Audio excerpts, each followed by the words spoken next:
Esperar o povo chegar.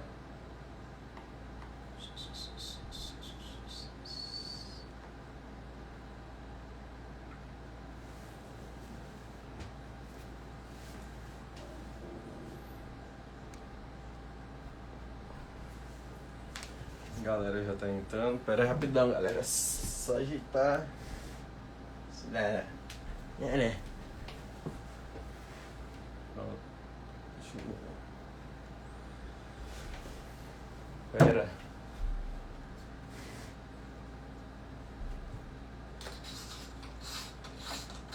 Bastidores. Pronto.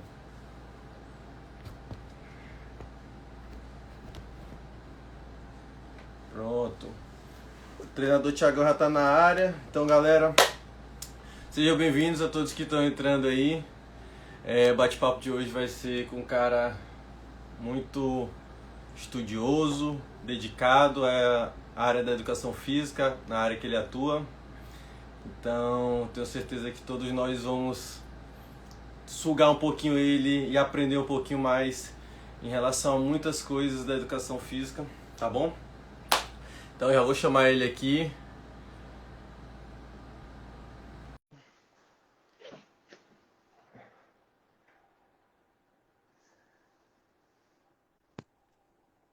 Olha aí, ele já tá na área. Boa noite, Ei, consegue ouvir? tô te ouvindo de boa, Thiago. Tá me ouvindo também? Tô bom demais, alto e bom som. Show de bola. Thiagão, obrigado, cara, por ter aceito esse convite aí pra gente bater esse papo, pra gente trocar essa ideia. Sei que tu já deve estar cansado aí depois de uma rotina de trampo.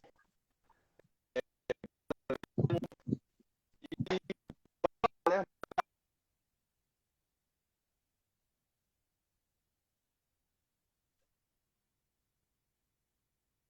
Eu caí.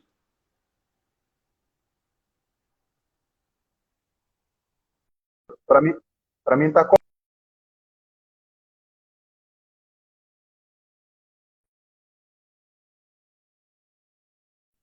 Pô, Não, para mim tá cortando. deixa eu ver aqui. Esse Bora ver agora. tá travando. Tanto tua voz como agora melhorou. Melhorou? Espera aí Melhorou. rapidinho. Show. Então, bora lá. Então, Thiagão, obrigado de novo pelo aceito convite. Seja bem-vindo, fique à vontade. E para a galera toda que está assistindo aí também, galera, fique à vontade para perguntar o que vocês quiserem, o que vocês se sentirem à vontade para perguntar, né? E aí, é isso. Bora lá, né, Thiagão? Não perder mais tanto tempo assim, Bora, já perdemos muito tempo. bora lá. Bora lá. Cara, obrigado pelo convite, tá? Espero aí poder contribuir minimamente aí com a galera aí do teu podcast. Ah, com certeza vai contribuir bastante. Tiagão, primeira pergunta que eu vou te fazer, cara, para galera te conhecer, quem é Thiago Reinaldo?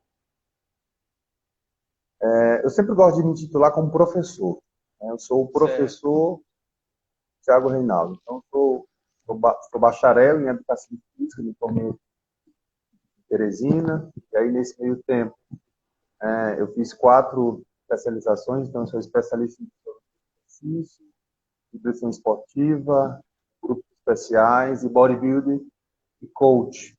E aí, 3 anos atrás, eu fui para o Maranhão, né, fiz um mestrado aí em educação física na Universidade Federal, estudei fisiculturismo, né, sou autor do livro Fisiculturismo dos Corpos da Ciência.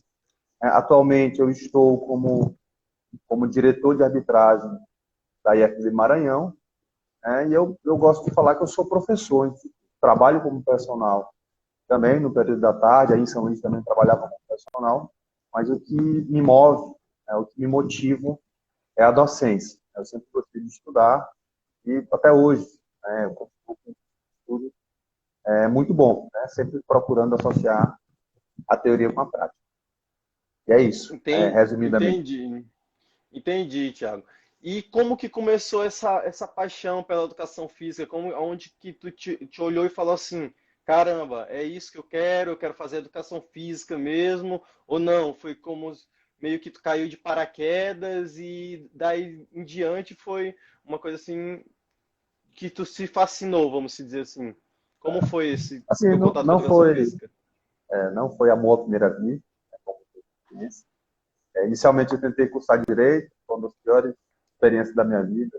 Eu curso, não gostei, larguei. Aí tentei enfermagem também, não gostei. E aí sempre fui muito ligado com o esporte.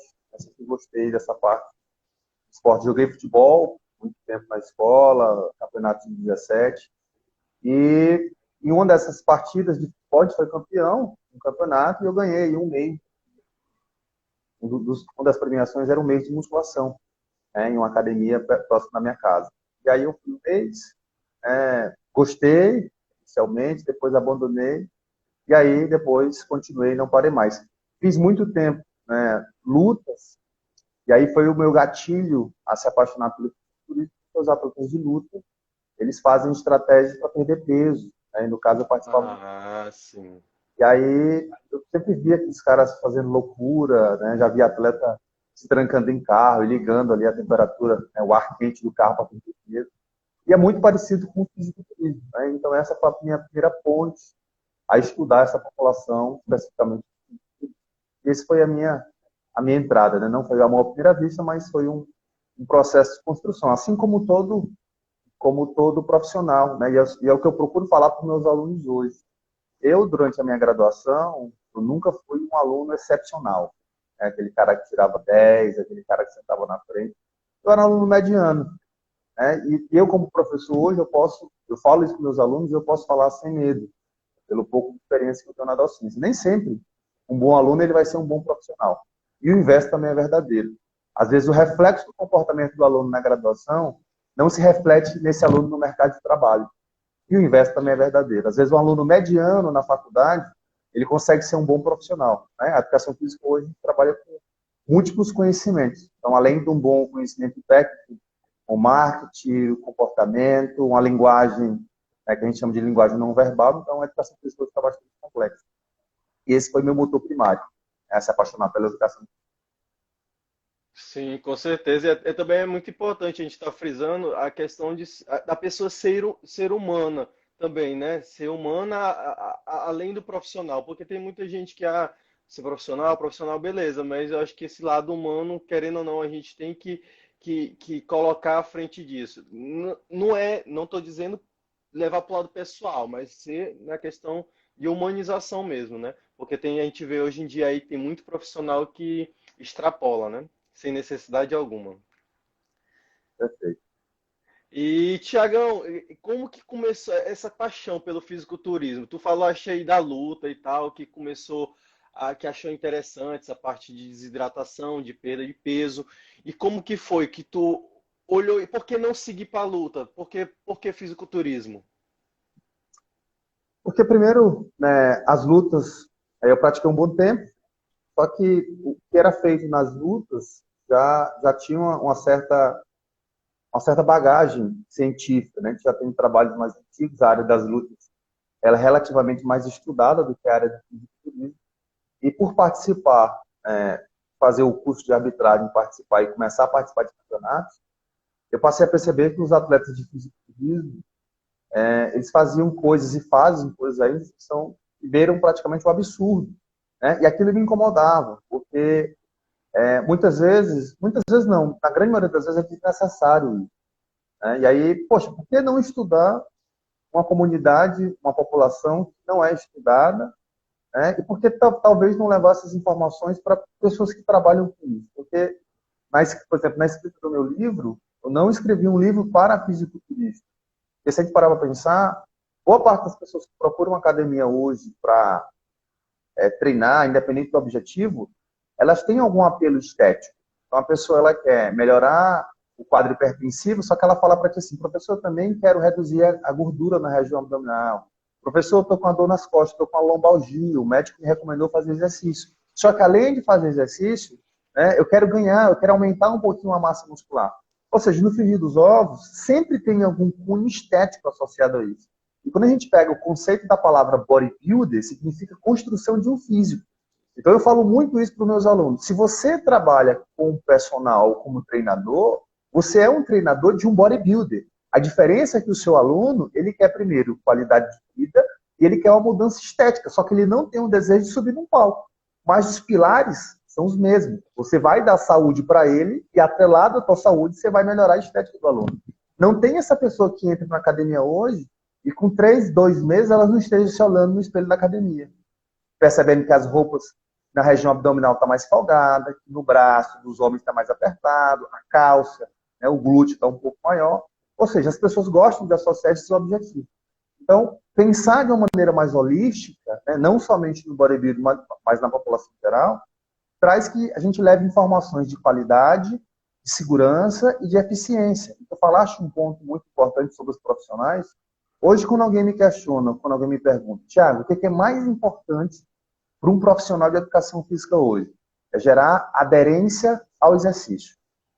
Hoje, se a gente parar para pensar, todas as pessoas que são da área ou não são da área, a população de maneira em geral, eles são conscientes que fazer exercício faz bem para a saúde. Só que não tem uma adesão. Ou seja, fica uma pergunta filosófica praticamente. Por que muitas pessoas se matriculam na academia e muitas não continuam? Será se é a nossa abordagem que está errada? Será se é a nossa prescrição que talvez não está adequada para essa população? Então é uma pergunta que eu deixo para quem é da área e uma pergunta que eu deixo talvez para quem não é da área. Por que você não tem adesão ao exercício? É uma pergunta que ela não é tão simples de ser respondida. E hoje eu penso que esse é o maior desafio do profissional de educação física. Não adianta nada você saber da metodologia mais recente de treinamento se você não gera adesão a esse paciente ou a esse aluno. Sim, concordo. Isso é muito interessante, Thiago, tu bater nessa tecla, porque é muito comum de ver, por exemplo, eu vou te dar um exemplo, no meu caso, de alunos meus, que eu querendo ou não, passei uma experiência em morar fora 2 vezes e tiveram alunos meus que, por exemplo, procuraram outros profissionais, mas não se adaptaram, não gostaram, enfim, procuraram vários outros e, querendo ou não, eu fui, voltei, aí 2 vezes isso e elas continuaram comigo, né?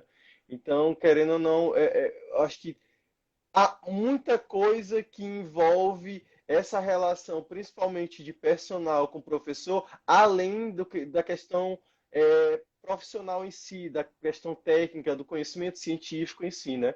Que faz com que haja essa adesão, né? Interessante isso. E, Thiago, o que foi que te fez fazer assim, quero ser árbitro? Além de ser, claro, um amante do fisiculturismo, de admirar, de estudar em si, né? Porque, como tu falaste, tu fizeste um livro, não foi voltado para os leigos, não foi voltado para os atletas, e sim, creio que para os treinadores e profissionais da área, né? Então, até a que ponto, qual foi o ponto que chegou e falou assim, não, cara, quero arbitrar, não quero ficar só ali nessa parte de científica, tô falando mais como um leigo do assunto nessa questão de arbitragem, porque com certeza deve envolver ciência também, então eu não sei a fundo. Mas estou te perguntando assim porque arbitrar não é fácil, a gente tira para qualquer esporte. Então, que ponto que tu chegou a ver a arbitragem do fisiculturismo e viu assim, eu quero fazer isso também? Eu fui treinador de muitos atletas, né, de fisiculturismo. Então, nessa transição das lutas para o bodybuilder, eu comecei a acompanhar alguns atletas e prepará-los. Eu comecei a associar muito o treinamento e a nutrição e encaixar esses atletas nas categorias. E eu passei a perceber, né, me veio o start, que o meu conhecimento ele era muito limitado dentro do esporte fisiculturismo, ou seja, eu não tinha habilidade técnica nem conhecimento para preparar um men's physique, preparar uma body fit, preparar uma woman, porque eram coisas totalmente diferentes. E aí eu senti a necessidade, poxa, eu preciso entender mais disso, né? E foi o gatilho para eu fazer o curso de arbitragem. E aí eu fiz o curso de arbitragem, passei em 2014, e comecei a arbitrar aqui em Teresina. E aí, depois que eu passei no curso de arbitragem, eu não mais deixei a arbitragem de mão, eu tive que deixar a preparação de atleta. Porque quando você faz parte de uma comissão de arbitragem, você não pode preparar atletas porque existe conflito de interesse.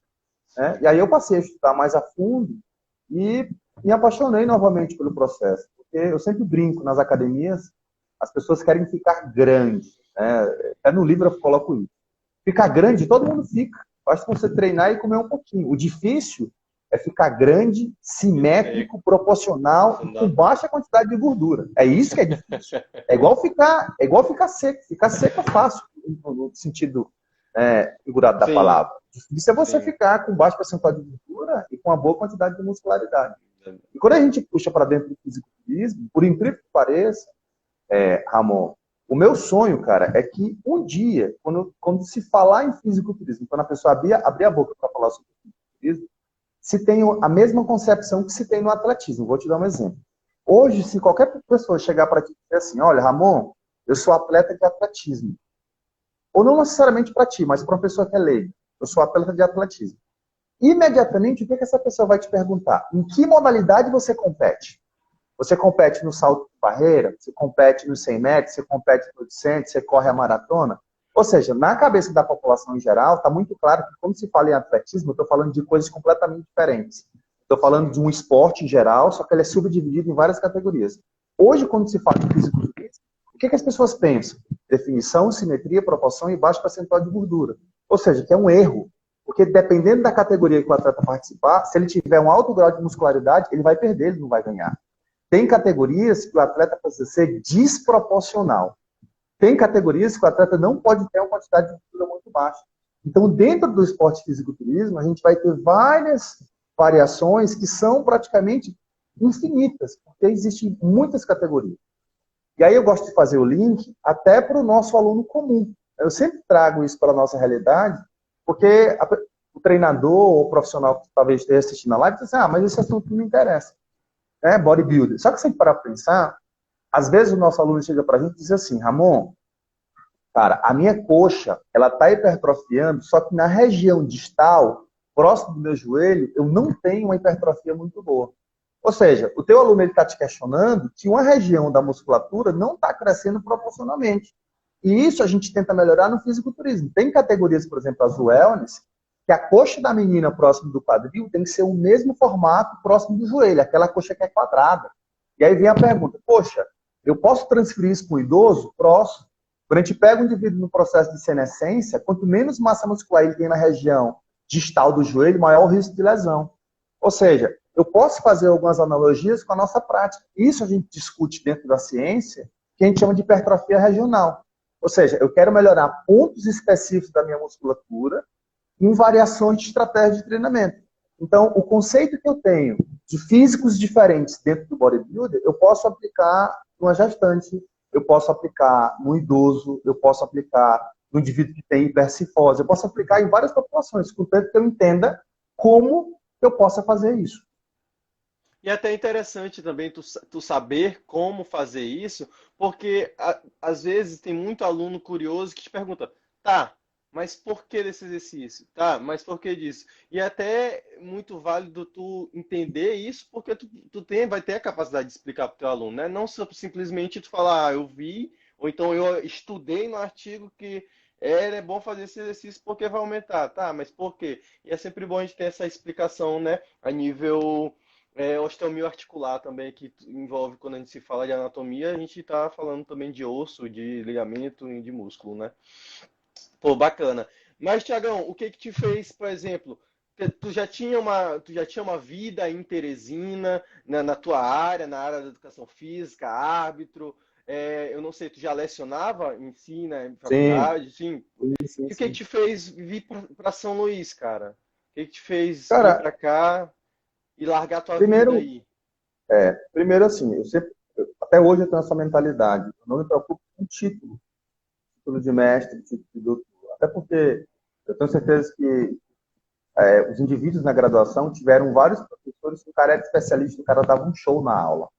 Então, não existe uma correlação, né, de quem é você na sala de aula com o seu nível de qualificação, com o seu nível. de titularidade, digamos assim. Tem professores com pós-doutorado que a aula do cara é péssima. Só que chegou para mim num ponto que eu precisava ir além, né? E quando eu paro para pensar, poxa, eu preciso ir além, eu preciso estudar mais, só que aonde que eu vou fazer isso? Eu poderia fazer o mestrado na minha cidade? Poderia, só que aqui não tem mestrado em educação física, né? As pessoas que fazem mestrado aqui fazem mestrado em ciência da saúde, fazem mestrado na nutrição, fazem mestrado em outras áreas. Não é diminuindo, né, quem faz mestrado nas outras áreas. Só que para mim não era suficiente. Eu queria estudar o exercício. E na Federal do Maranhão, eu tinha referência de ótimos professores, né, e professores que estudaram áreas altamente específicas, cardiologia, hipertrofia. E isso, para mim, ia me agregar. E para mim foi uma experiência assim, muito valiosa. Passei aí quase 3 anos no Maranhão, concluí meu mestrado, aproveitei o máximo, fiz boas amizades aí, e não me arrependo de ter feito isso.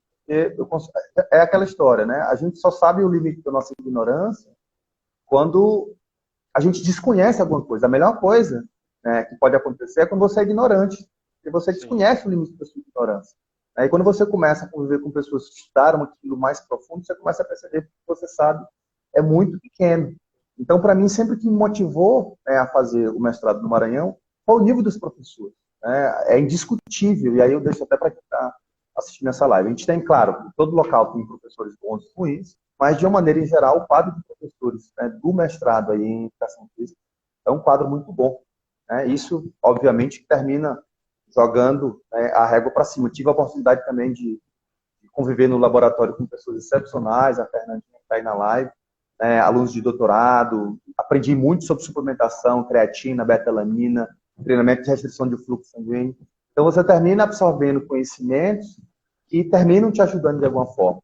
Então, eu recomendo muito, se alguém puder passar por essa experiência, que realmente é muito enriquecedor. E, mais uma vez, o título é um processo, é um resultado final. Então, depois de você passar por esse processo, você ganha o título.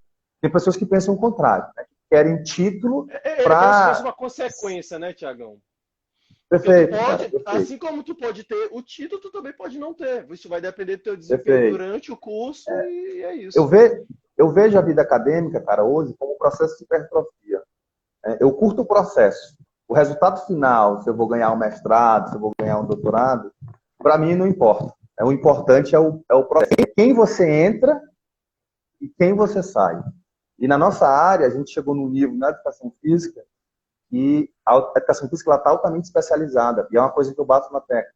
Por exemplo, eu não estudo com muita profundidade gestantes. E aqui na cidade tem uma colega que trabalha só com gestantes. Ela estuda gestantes muito mais do que eu. Então, quando alguém me procura e diz assim, Thiago, eu estou com uma pessoa gestante, estou com uma mulher gestante, tu pode me atender? Olha, eu até posso te atender, mas eu tenho uma pessoa muito mais capacitada para te indicar. E é isso que eu acho que falta na nossa área, cara. Poxa, se você não domina aquele conteúdo, por que você não indica um colega da sua profissão para fazer isso? O que acontece na medicina há muito tempo. Você não vê, tipo, um clínico geral querendo atender um cara que tem um problema cardiovascular, que vê um cara que tem um problema ortopédico, que tem um problema endócrino. A área ela é altamente especializada. E a educação física ela já está nesse nível de estar altamente especializada. Então, eu, por exemplo, hoje eu gosto muito de hipertrofia. A hipertrofia é essa parte mais bioquímica. Eu curto muito isso. Então, hoje, a maioria dos meus alunos, eles têm essa pegada de aumento de massa muscular. Mas quando o cara chega para mim com um objetivo muito específico, eu não estudo aquilo com profundidade. Só, cara, procura esse colega aqui, procura essa pessoa aqui, que essa pessoa é a mais indicada, né, para te ajudar. Então, eu sempre tenho esse pensamento, eu procuro propagar essa ideia. Da gente começar a se ajudar. Eu sempre dou esse exemplo. O profissional de educação física, ele é o único profissional que fala mal do próprio conselho. Para pensar.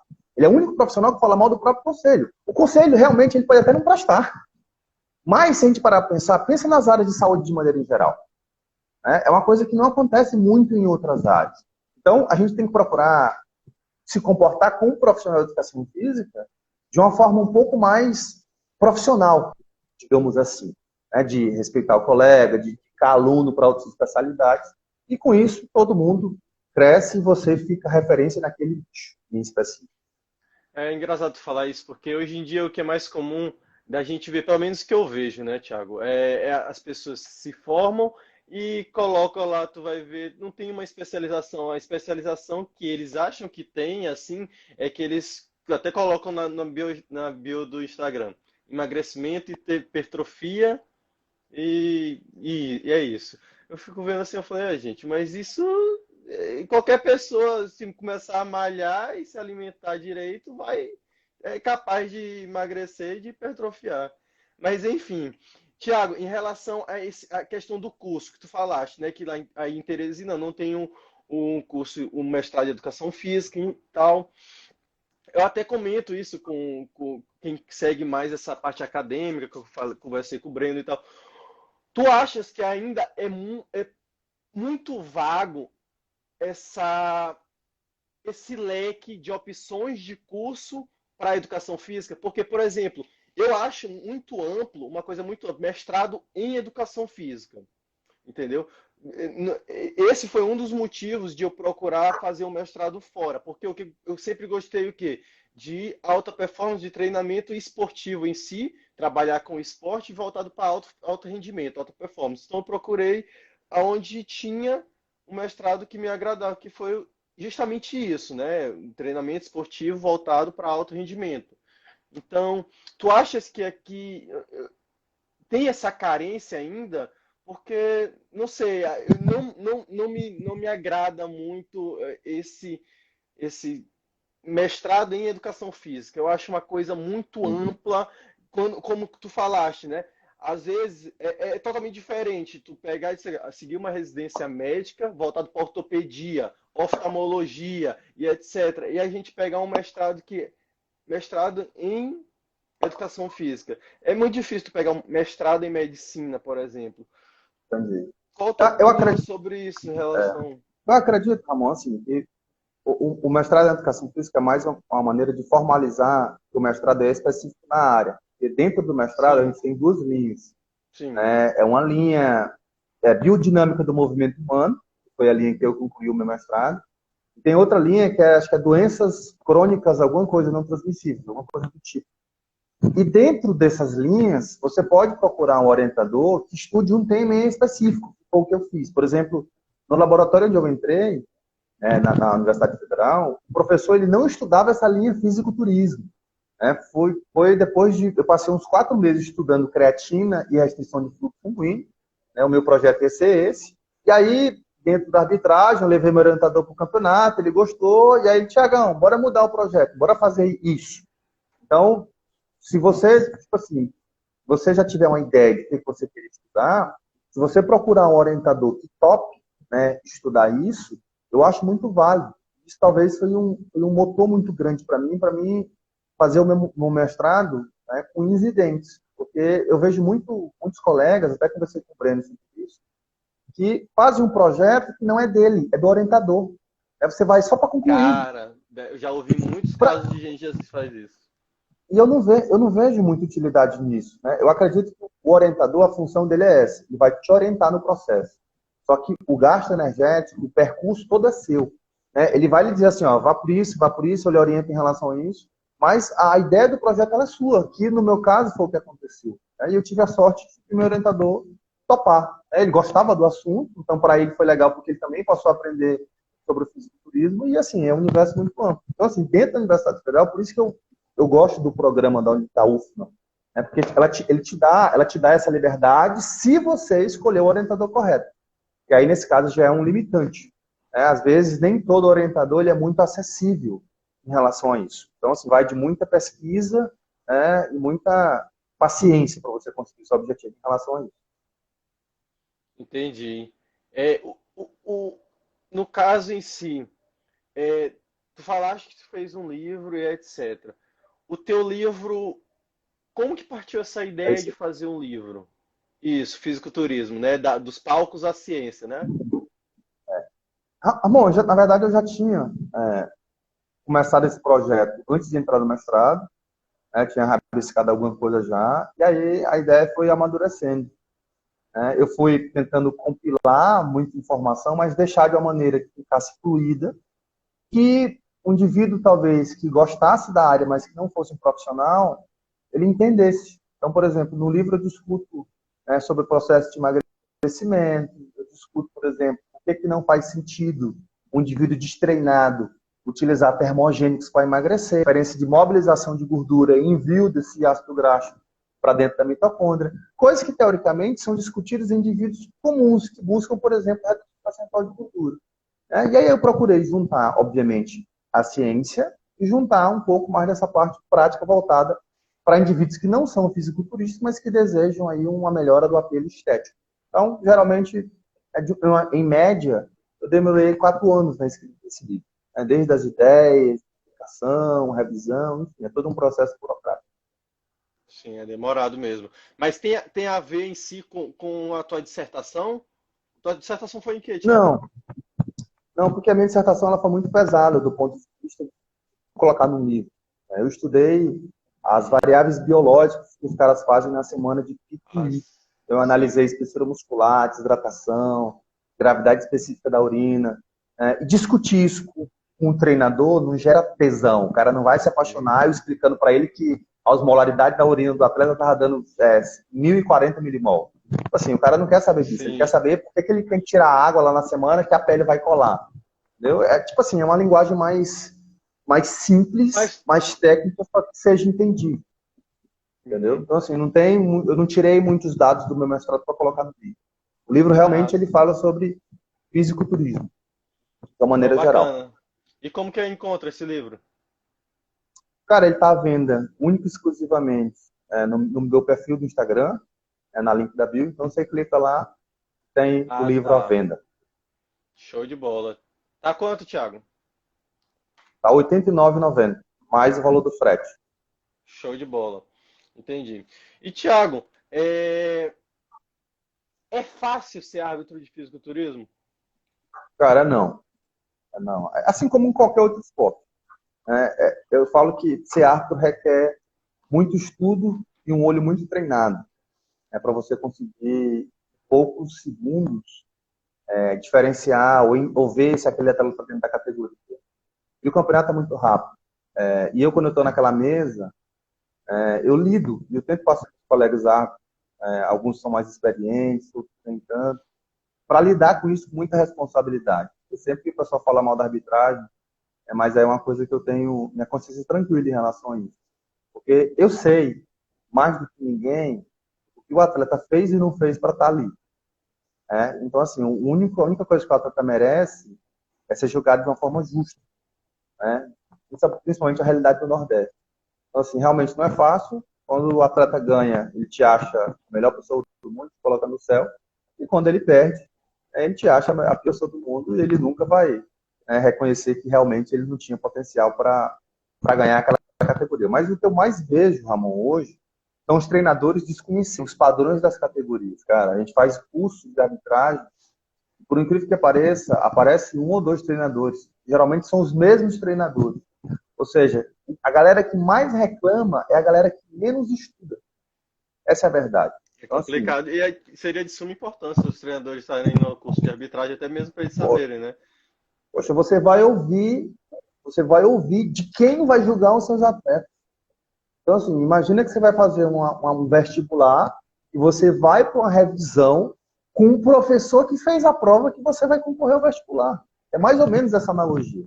Tipo, se fosse nesse sentido, os estudantes que queriam gabaritar a prova, o cara ia lotar, era o primeiro a estar lá. E é isso que eu falo para os atletas. E qual foi o campeonato mais difícil que tu já arbitrou, Thiago? Cara, todo o campeonato é muito difícil, mas a Copa World de 2020 foi muito difícil por conta dos atletas. Eu tenho uma frase, eu até falo em vários podcasts, quando eu falo de bodybuilder, no campeonato amador, ganha mais quem erra menos. O atleta que erra menos, ele consegue se sagrar campeão. Porque a arbitragem, o que ela busca? Ela busca perfeito. Então, eu sempre digo, quando sobe a categoria com 15 atletas, eu consigo, muito rápido, pegar as extremidades. Quem são os melhores e quem são os piores. O difícil é julgar quem está no meio. Então, assim, a galera que é muito ruim, já coloca o número do lado, eu já sei que aquela galera é muito... A galera que é muito boa, já tiro para o outro lado. Aquela galera que está no meio, saber quem que é o terceiro, quem que é o quarto, quem que é o quinto, isso é que é difícil. Então, nessa competição, especificamente na Copa World, deu muito atleta, deu 150 atletas, teve várias categorias que os atletas estavam muito parecidos. Imagina aí eu subir 20 men's physique numa categoria, os caras parecem que saíram de uma forma, né? O cabelo igual, o calção igual, o físico igual. E aí, cara, é difícil. A gente tem que fazer vários confrontos e pegar no detalhe. Né? E aí, aquele atleta que é mais treinado, aquele atleta que é mais experiente, ele sabe justamente isso. Né? E a gente vê muito atleta perdendo na pose. O último capítulo do meu livro é especificamente mostrando só os erros que os atletas cometem em todo o campeonato. Em todo o campeonato, os erros são os mesmos. Os caras não sabem a pose, os caras não sabem apresentar a coreografia. São coisas que são teoricamente simples, mas que eles perdem para eles mesmos. Eu acho que é interessante falar isso, Thiago, porque é o que eu sempre falo, né?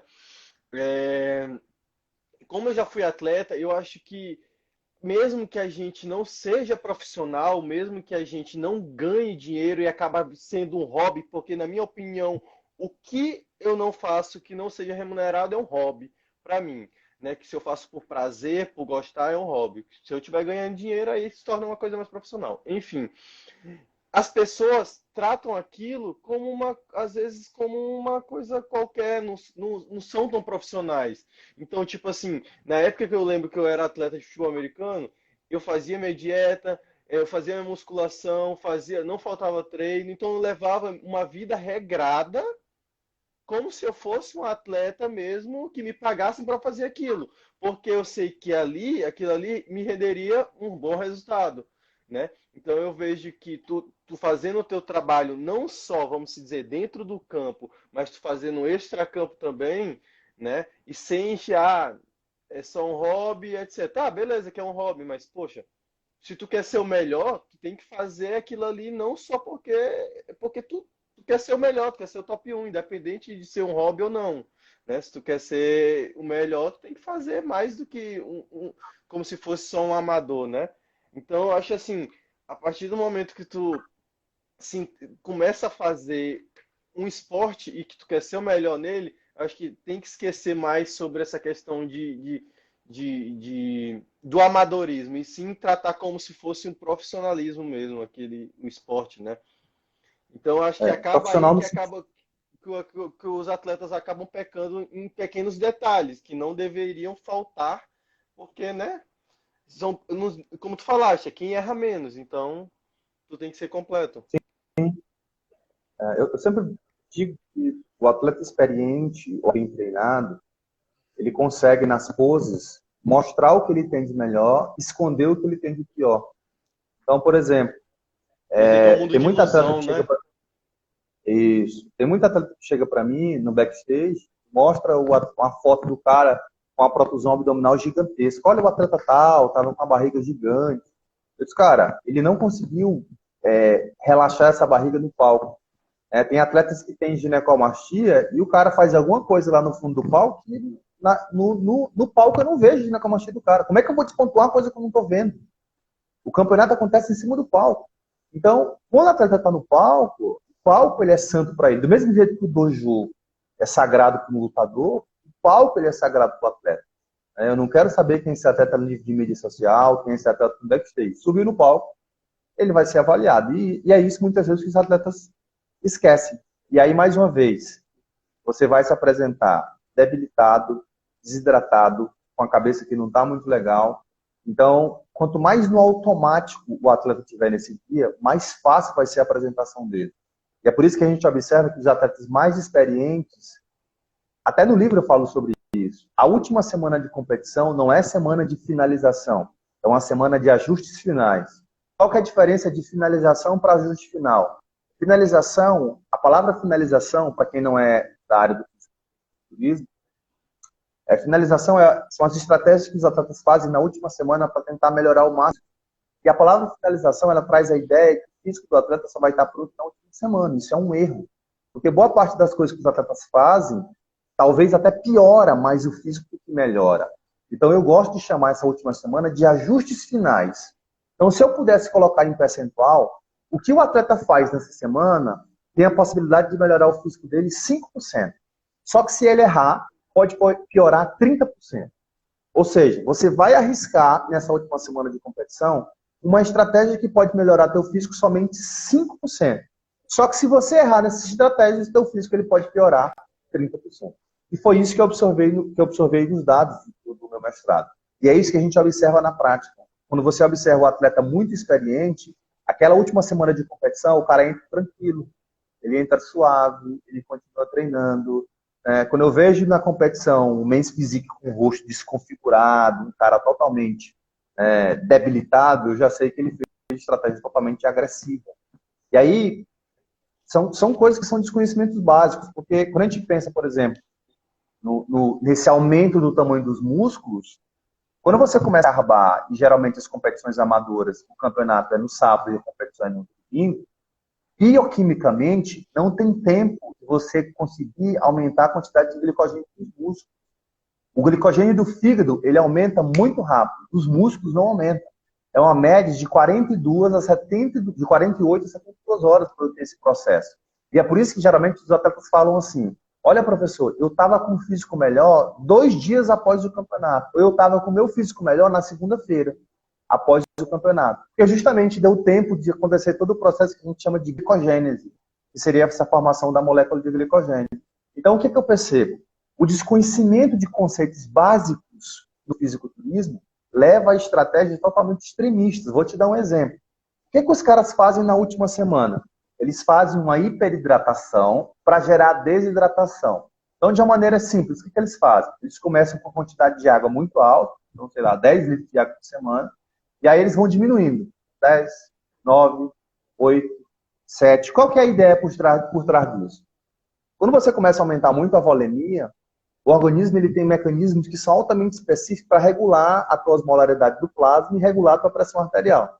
Então, tem mecanismos que fazem isso de forma muito rápida, e tem mecanismos hormonais que fazem isso um pouco mais lento. O que acontece? Quando o cara ingere a quantidade muito alta de água, ele vai gerar inibição de alguns hormônios que vão reter sódio, e esse sódio vai reter água. E somado a isso, esse indivíduo vai ter uma diurese muito aumentada, ou seja, vai começar a ir muito ao banheiro. O que geralmente na prática os caras fazem? No dia da competição, eles estão com a água mais baixa. Sendo que o que é recomendado na literatura, que alguns trabalhos reportam, é deixar essa água alta até na véspera da competição, até próxima à competição. Claro que isso não é receita de bolo. Alto seria quanto, Thiago? Mais ou menos? Cara, a literatura coloca uma média por quilograma de peso. Então, por exemplo, a gente pega o peso do atleta e multiplica, por exemplo, por 80 ml. Que seria mais ou menos a quantidade de água que esse atleta vai precisar bater. Então, por exemplo, um atleta de 100 litros, um atleta aí de 100 quilos, né, ele vai precisar ir numa média de 8 litros, entre 8 e 10 litros de água, para fazer esse processo. Isso, geralmente umas 12 horas antes ele corta.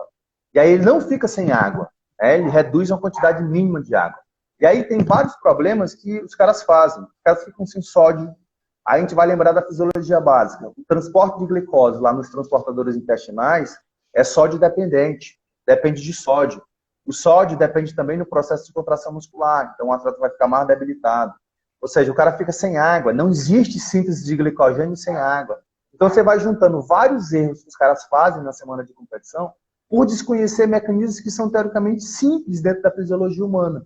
E esse foi o propósito do livro, tentar gerar um compêndio, ou seja, tentar reunir essas informações de uma maneira mais simples e que o atleta consiga entender, o treinador consiga entender. E, principalmente, melhore as estratégias do atleta na competição, porque o objetivo do atleta é melhorar o físico. E aí tem um ponto, cara, que eu bato muito e falo muito para treinador isso.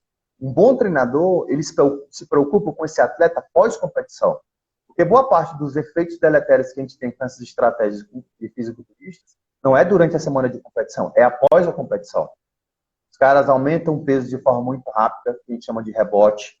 Os caras sofrem de hiperfagia, a gente tem desbalance em mecanismos de regulação de pressão arterial, a gente tem mecanismo de alteração de neurotransmissores, ou seja, eu posso ter atletas que podem estar com percentual de muito alto para essa competição, eu posso ter atletas que estão ansiosos, a gente tem vários atletas que sofrem de ansiedade para essa competição, atletas que estão hipertensos, ou seja, problemas que o treinador durante a preparação não se preocupa, ele só se preocupa de dar performance para o cara.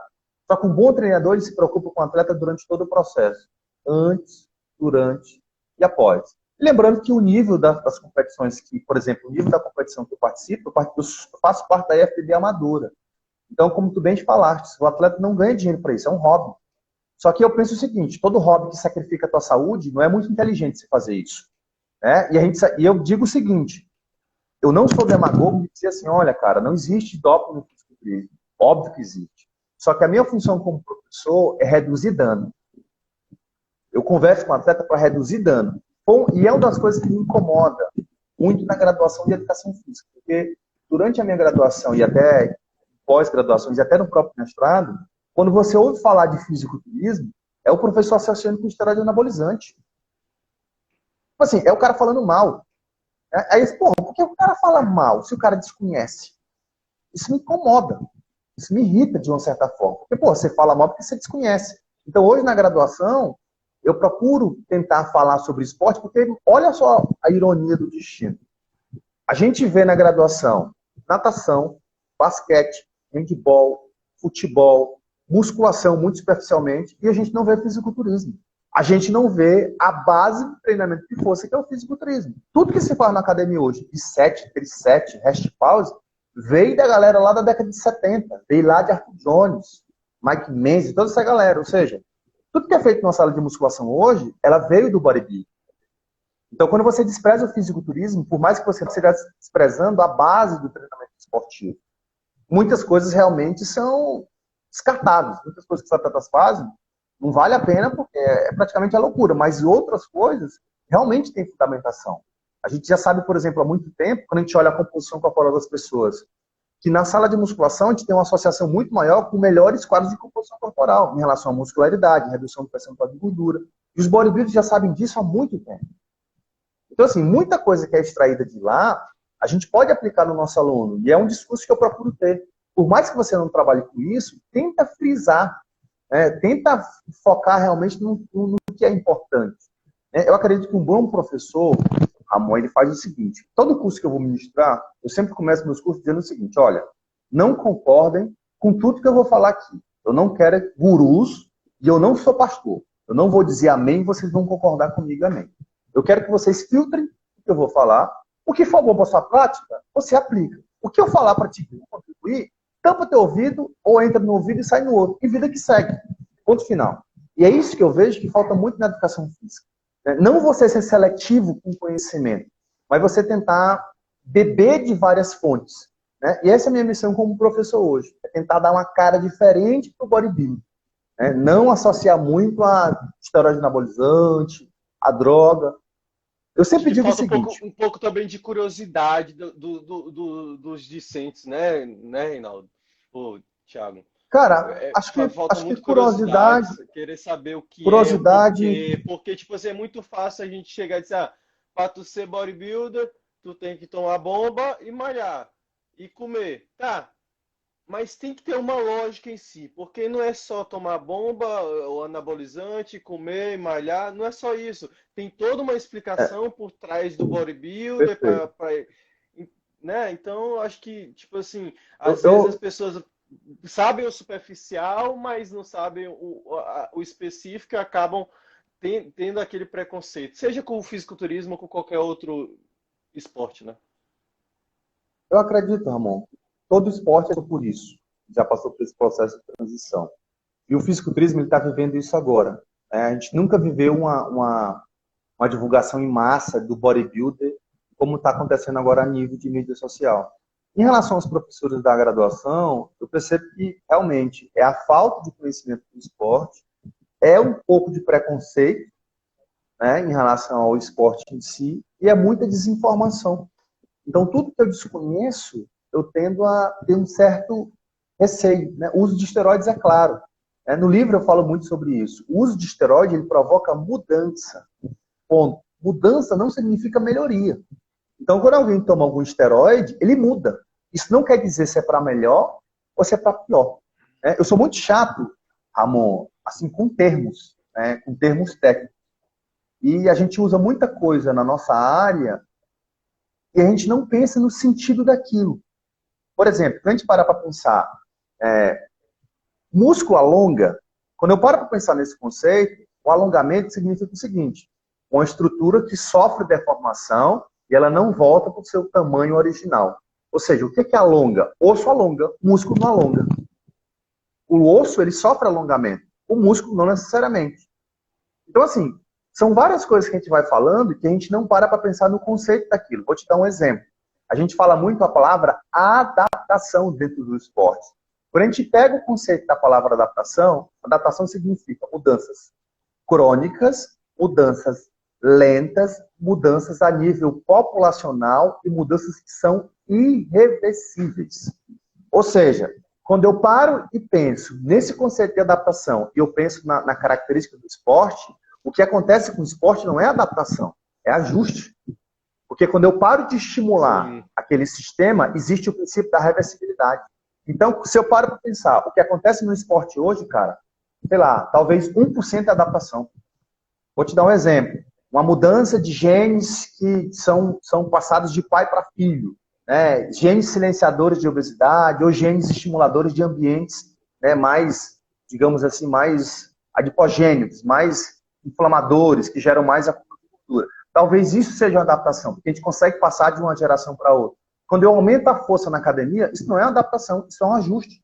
Porque a minha força ela aumentou em meio a um estímulo de treinamento. Só que se eu parar de estimular, eu não continuo com o nível de força. E tudo que acontece na sala de musculação, a gente pode ter esse pensamento. VO2 máximo, a flexibilidade, a potência, a resistência. Para de estimular, você volta. Então, conceitualmente, não é adaptação, é ajuste. E a gente poderia passar a noite inteira discutindo sobre isso. Né? Sobre termos técnicos que são aplicados na área da educação física e que a galera ainda não se atentou que é falado não representa na prática aquilo. É uma coisa que me irrita ver um profissional de educação física dizendo que ele é educador físico e trabalha com atividade física. Isso é mesmo que me matar. O cara, eu sou educador físico, trabalho com atividade física. É de lascar, né? Então, assim, às vezes o próprio profissional ele não sabe a diferença de exercício físico para atividade física, que teoricamente é uma coisa simples. Infelizmente, são coisas que são repassadas e o profissional ele não tem esse senso crítico de se questionar. Se questionar no seguinte quesito, de não ser aquele cara chato, que questiona tudo. Mas se questionar no seguinte quesito, poxa, será se o conhecimento que a graduação está me oferecendo, será se é suficiente? Ou será se eu preciso buscar além? Que esse é uma deficiência do nosso curso, tá bom? A gente estuda 4 anos, a gente vê esportes de maneira geral, a gente vê grupos especiais, a gente vê hipertrofia, a gente vê tudo. E no final das contas a gente não sai bom em nada.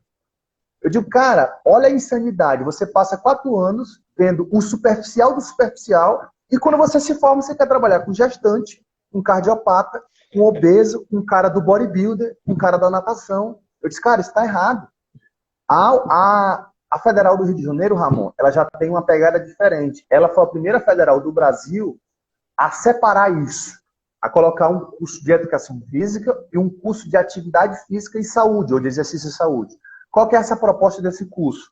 Você vai estudar 4 anos para trabalhar só com idosos, cara. Porque se eu paro para pensar, Ramon, e se a gente parar para pensar com mais profundidade, cada área dessa, cara, é uma área altamente especializada. Sim. Então, em 4 anos, você não tem como sair bom em tudo. E é isso que eu vejo que falta no profissional entender. Cara, o curso, você não se forma em educação física. Você somente obtém um grau para você trabalhar. A formação ela é continuada. Até hoje, cara, eu sento a minha bundinha na cadeira e estudo todo santo dia. E eu percebo que se eu passar 30 anos da minha vida, eu vou ser muito bom, por exemplo, em hipertrofia. Então eu vou entender a hipertrofia, eu vou tentar desenrolar isso até o final. Só que quando eu paro e penso, o que é hipertrofia dentro da educação física? Não é nada. Eu vou ser um cara muito, muito bom na minha área. Se o cara vier conversar comigo sobre biomecânica, eu não vou ter muito conhecimento, porque eu passei a vida toda estudando só aquilo.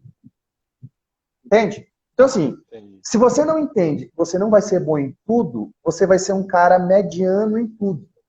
Você vai ser aquele cara que você não consegue discutir com ninguém com profundidade.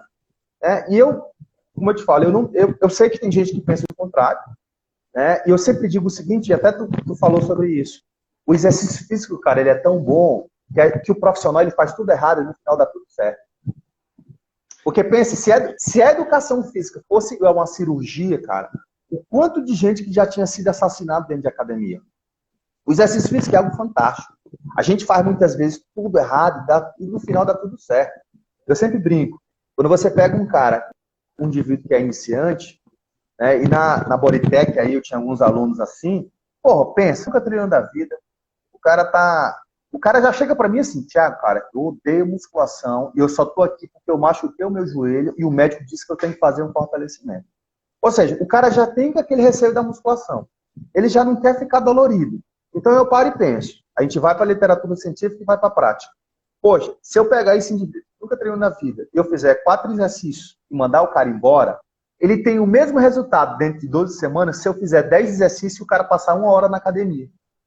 Ou seja, no frigir dos ovos, o cara treinou menos, o cara ficou menos dolorido, o cara teve mais aderência ao meu exercício e no final das contas ele teve o mesmo resultado. Então eu penso que o profissional ele não tem muito essa relação de dose e resposta do exercício. Se você pegar boa parte dos profissionais que trabalham na sala de musculação hoje, é o mesmo treino que o cara faz com um cara avançado, é o mesmo treino geralmente que ele faz com um cara que é iniciante. O que ele muda? As cargas. Ele só muda isso. O cara nunca treinou na vida. O que ele faz no primeiro treino? Supino reto, supino inclinado e voador. É lei. Poxa, tá errado. E se a gente parar para pensar, Ramon, tem um dado bastante interessante. O que faz as pessoas desistirem da musculação? Chama-se desconforto muscular. Claro que são muitas variáveis, né? Multifatorial. Mas uma coisa que incomoda muito as pessoas é um desconforto muscular. Ou seja, a pessoa não gosta de sentir dor. E aí, foi uma coisa que eu fiz por muito tempo, porque eu sou muito ignorante ainda, mas eu era mais ignorante. Que era o seguinte, eu transferia o meu prazer de treinar para o aluno. Então, muitas vezes o cara chegava para mim no outro dia todo quebrado, o que eu dizia para o cara? No pain, no gain. A dor é a fraqueza saindo do corpo. Eu acho que a maioria dos profissionais de educação física recém-formados passaram por isso. Assim, tipo, vou pegar o aluno, vou destruir com ele nos primeiros treinos e tal, que tem que ficar dolorido mesmo. O aluno fala para mim que está dolorido e muitas vezes o professor entende que isso é um elogio. E quando na verdade não é. Claro que não tem como você evitar que uma pessoa fique dolorida. Né? Não tem, mas tem como você minimizar. Vou te dar um exemplo, Ramon. A gente tem alguns trabalhos com diabéticos, cara. O que acontece? O diabético tipo 2, que é um indivíduo que ele é resistente à ação da insulina, na membrana das células existe o receptor de tirosina quinase, um receptor que se liga à insulina. E esse receptor ele é transmembrana, ou seja, eu tenho uma membrana aqui, e eu tenho uma parte que é para fora e uma parte que é para dentro. Quando a insulina se liga, ela gera uma resposta de fosforilação, ou seja, o próprio receptor ele adiciona alguns grupamentos de fosforil e gera uma resposta para diminuir a glicemia. O que acontece quando eu tenho a minha membrana muito inflamada? Eu tenho um prejuízo nessa resposta de insulina. Isso acontece quando eu coloco principalmente treinos excêntricos ou quando eu coloco treinos com muito volume de exercício. Olha só a loucura. O cara chega para mim para melhorar a glicemia dele e eu coloco um treinamento na academia que gera um processo de hiperglicemia crônica. Claro, não crônica do cara passar 15, 20 dias com a glicemia alta, mas hiperglicemia crônica, sei lá, para um diabético, talvez 5 dias já seja prejudicial. Então, se eu não entendo isso, eu estou prejudicando o meu aluno, do ponto de vista fisiológico, do ponto de vista de adesão. Então, o profissional tem que tirar da cabeça que o termostato de um treino que o aluno ficou dolorido, isso é bom. Quando a gente fala de hipertrofia, a gente tem 3 pilares da hipertrofia. A tensão mecânica, o estresse metabólico e o dano muscular. O que se falou por muito tempo? Bom, e quanto maior o dano muscular, maior a síntese proteica. E isso é verdade. Quanto mais dano o músculo tem, maior a síntese proteica. Só que existe um problema. A síntese proteica, ela aumenta no músculo que está muito lesionado para gerar remodelação de tecido e não para gerar hipertrofia. O que a gente tem observado nos trabalhos mais recentes? Quanto mais alto o dano muscular, menor a síntese proteica miofibrilar. Ou seja, olha a loucura. É justamente o contrário do que a gente achava. O dano muscular potencializa a síntese proteica? Sim. Essa síntese proteica aumentada é direcionada para a hipertrofia? Não. É direcionada para onde? Para remodelar o meu músculo. Ou seja, para ele voltar ao seu estado basal. Depois que ele volta ao estado basal, a síntese proteica é direcionada para a adição de novos mionúcleos, ou para a para o aumento da dissecção transversal. Em outras palavras, para a hipertrofia. Ou seja, o que a gente observa hoje? O dano muscular está aqui, a síntese proteica miofibrilar para a hipertrofia está aqui. O dano vai reduzindo, o músculo vai fazendo isso. Ó. É justamente o contrário. Ou seja, quanto mais dano eu tenho, maior está a síntese proteica, só que ela não está direcionada para a hipertrofia, cara. E hoje, quando a gente parar para pensar, muito professor, na prática, ainda usa isso como termostato. Ele ainda acha que quanto mais dano o músculo sofre, mais hipertrofia ele tem. E a gente sabe hoje que não. Desde 2017, na verdade, já tem bons trabalhos com metodologias muito robustas. Né? E aí eu tenho um projeto com uma parceira, uma professora aqui de Teresina, que é a professora Márcia, e a gente vai escrever um livro chamado Hipertrofia. Está escrevendo um livro chamado Hipertrofia Integrada. E nesse livro a gente discute isso com mais profundidade. Relação do dano muscular, do estresse metabólico. Sobre os termos, a gente usa muito o termo tensional e metabólico. Mais uma vez, na minha humilde opinião, não é um termo que me agrada e eu não uso muito isso. Porque não existe tensão mecânica se não existir ninguém que produz energia. E não existe ninguém que produz energia se não existir uma tensão mecânica, ou seja, está tudo associado. O que a gente tem, na verdade, são prevalências, são diferenças, então são ênfases de momento. Então, na verdade, por isso que o nome do livro vai ser Hipertrofia Integrada. Ou seja, é uma visão holística do processo, desde o sistema imunológico, sistema gastrointestinal, sistema musculoesquelético, tentando discutir o processo de hipertrofia de uma visão mais holística. Aí a Larissa foi minha aluna na graduação, está colocando aí, né? Dano muscular não causa hipertrofia. Muito bem, Larissa, você prestou atenção nas aulas. Massa. Tiago, em relação, tu falaste aí, questão da tensão mecânica. Um dia desses eu parei, eu olhei um bodybuilder falando que geralmente o cara tava em fase de pré-contest, né? Tava 3 semanas do campeonato e ele falou uma coisa que eu fiquei pensando, né? Ele falou o seguinte, que o cara tá, mesmo que em baixo carbo, tudo relativamente fraco, ele não perde a força, e sim ele perde o tempo de tensão. Isso é isso mesmo? Porque ele falou assim, se eu te colocar aqui para tu fazer com um peso de 20 quilos, tu vai fazer, mas se eu te der um peso de 30, tu também vai fazer, só que o teu tempo de tensão vai ser menor do que o que tu fazendo com 20 quilos. E aí? É só o tempo de tensão mecânica mesmo que diminui ou é a força do cara que diminui? No caso de um cara que está em pré-contest, numa fase de pouco consumo, de uma dieta hipocalórica, e aí? Aí, na verdade, amor, são vários conceitos dentro do mesmo raciocínio. A gente tem que deixar claro que durante o período de pré-contest, o atleta está em déficit calórico negativo severo. Então, ele já parte para uma briga perdendo. Ou seja, sim, ele continua treinando, talvez com a mesma intensidade, até com um volume maior, talvez não com a mesma intensidade, mas com a mesma percepção de esforço que treinava no período anterior, só que com substrato energético muito reduzido, principalmente os carboidratos. Então, o que é que vai acontecer? A intensidade ela vai cair. Isso é fato. O que é intensidade na musculação? É peso. Intensidade é carga. Então, a intensidade ela é expressa por um RM. Então, são percentuais. Vou te dar um exemplo. Quando eu reduzo intervalos entre as séries, eu não aumento a intensidade. Eu reduzo a intensidade. O que eu aumento? Eu aumento a percepção. O meu aluno ele fica mais cansado. Não quer dizer que o treino está mais intenso. Porque quando eu falo de intensidade, mais uma vez, eu falo de carga. Então, se o meu aluno faz a primeira série, eu dou 1 minuto, por exemplo, de intervalo. Ele faz 10 repetições, fica a mesma carga. E na próxima série eu só dou 30 segundos, ele vai fazer, obviamente, menos repetições porque ele descansou menos. Então, a intensidade ela não aumentou, ela caiu. Então, existem erros que são conceituais. Quando eu falo de tempo sob tensão, eu falo sobre TUT, que é um termo em inglês que significa o tempo que a minha musculatura ela passa a funcionar. Vou te dar um exemplo. Se eu pego um idoso na sala de musculação e você perguntar para o professor o que é mais seguro pensando de sobrecarga cardiovascular, é esse idoso fazer 3 repetições de 8 com 60% no RM ou esse idoso fazer 3 repetições de 20 com 20% de um RM. Eu acredito que boa parte dos profissionais vai dizer o seguinte, olha, eu prefiro colocar o vovozinho fazendo mais repetições com menos peso do que colocar ele fazendo menos repetições e mais peso.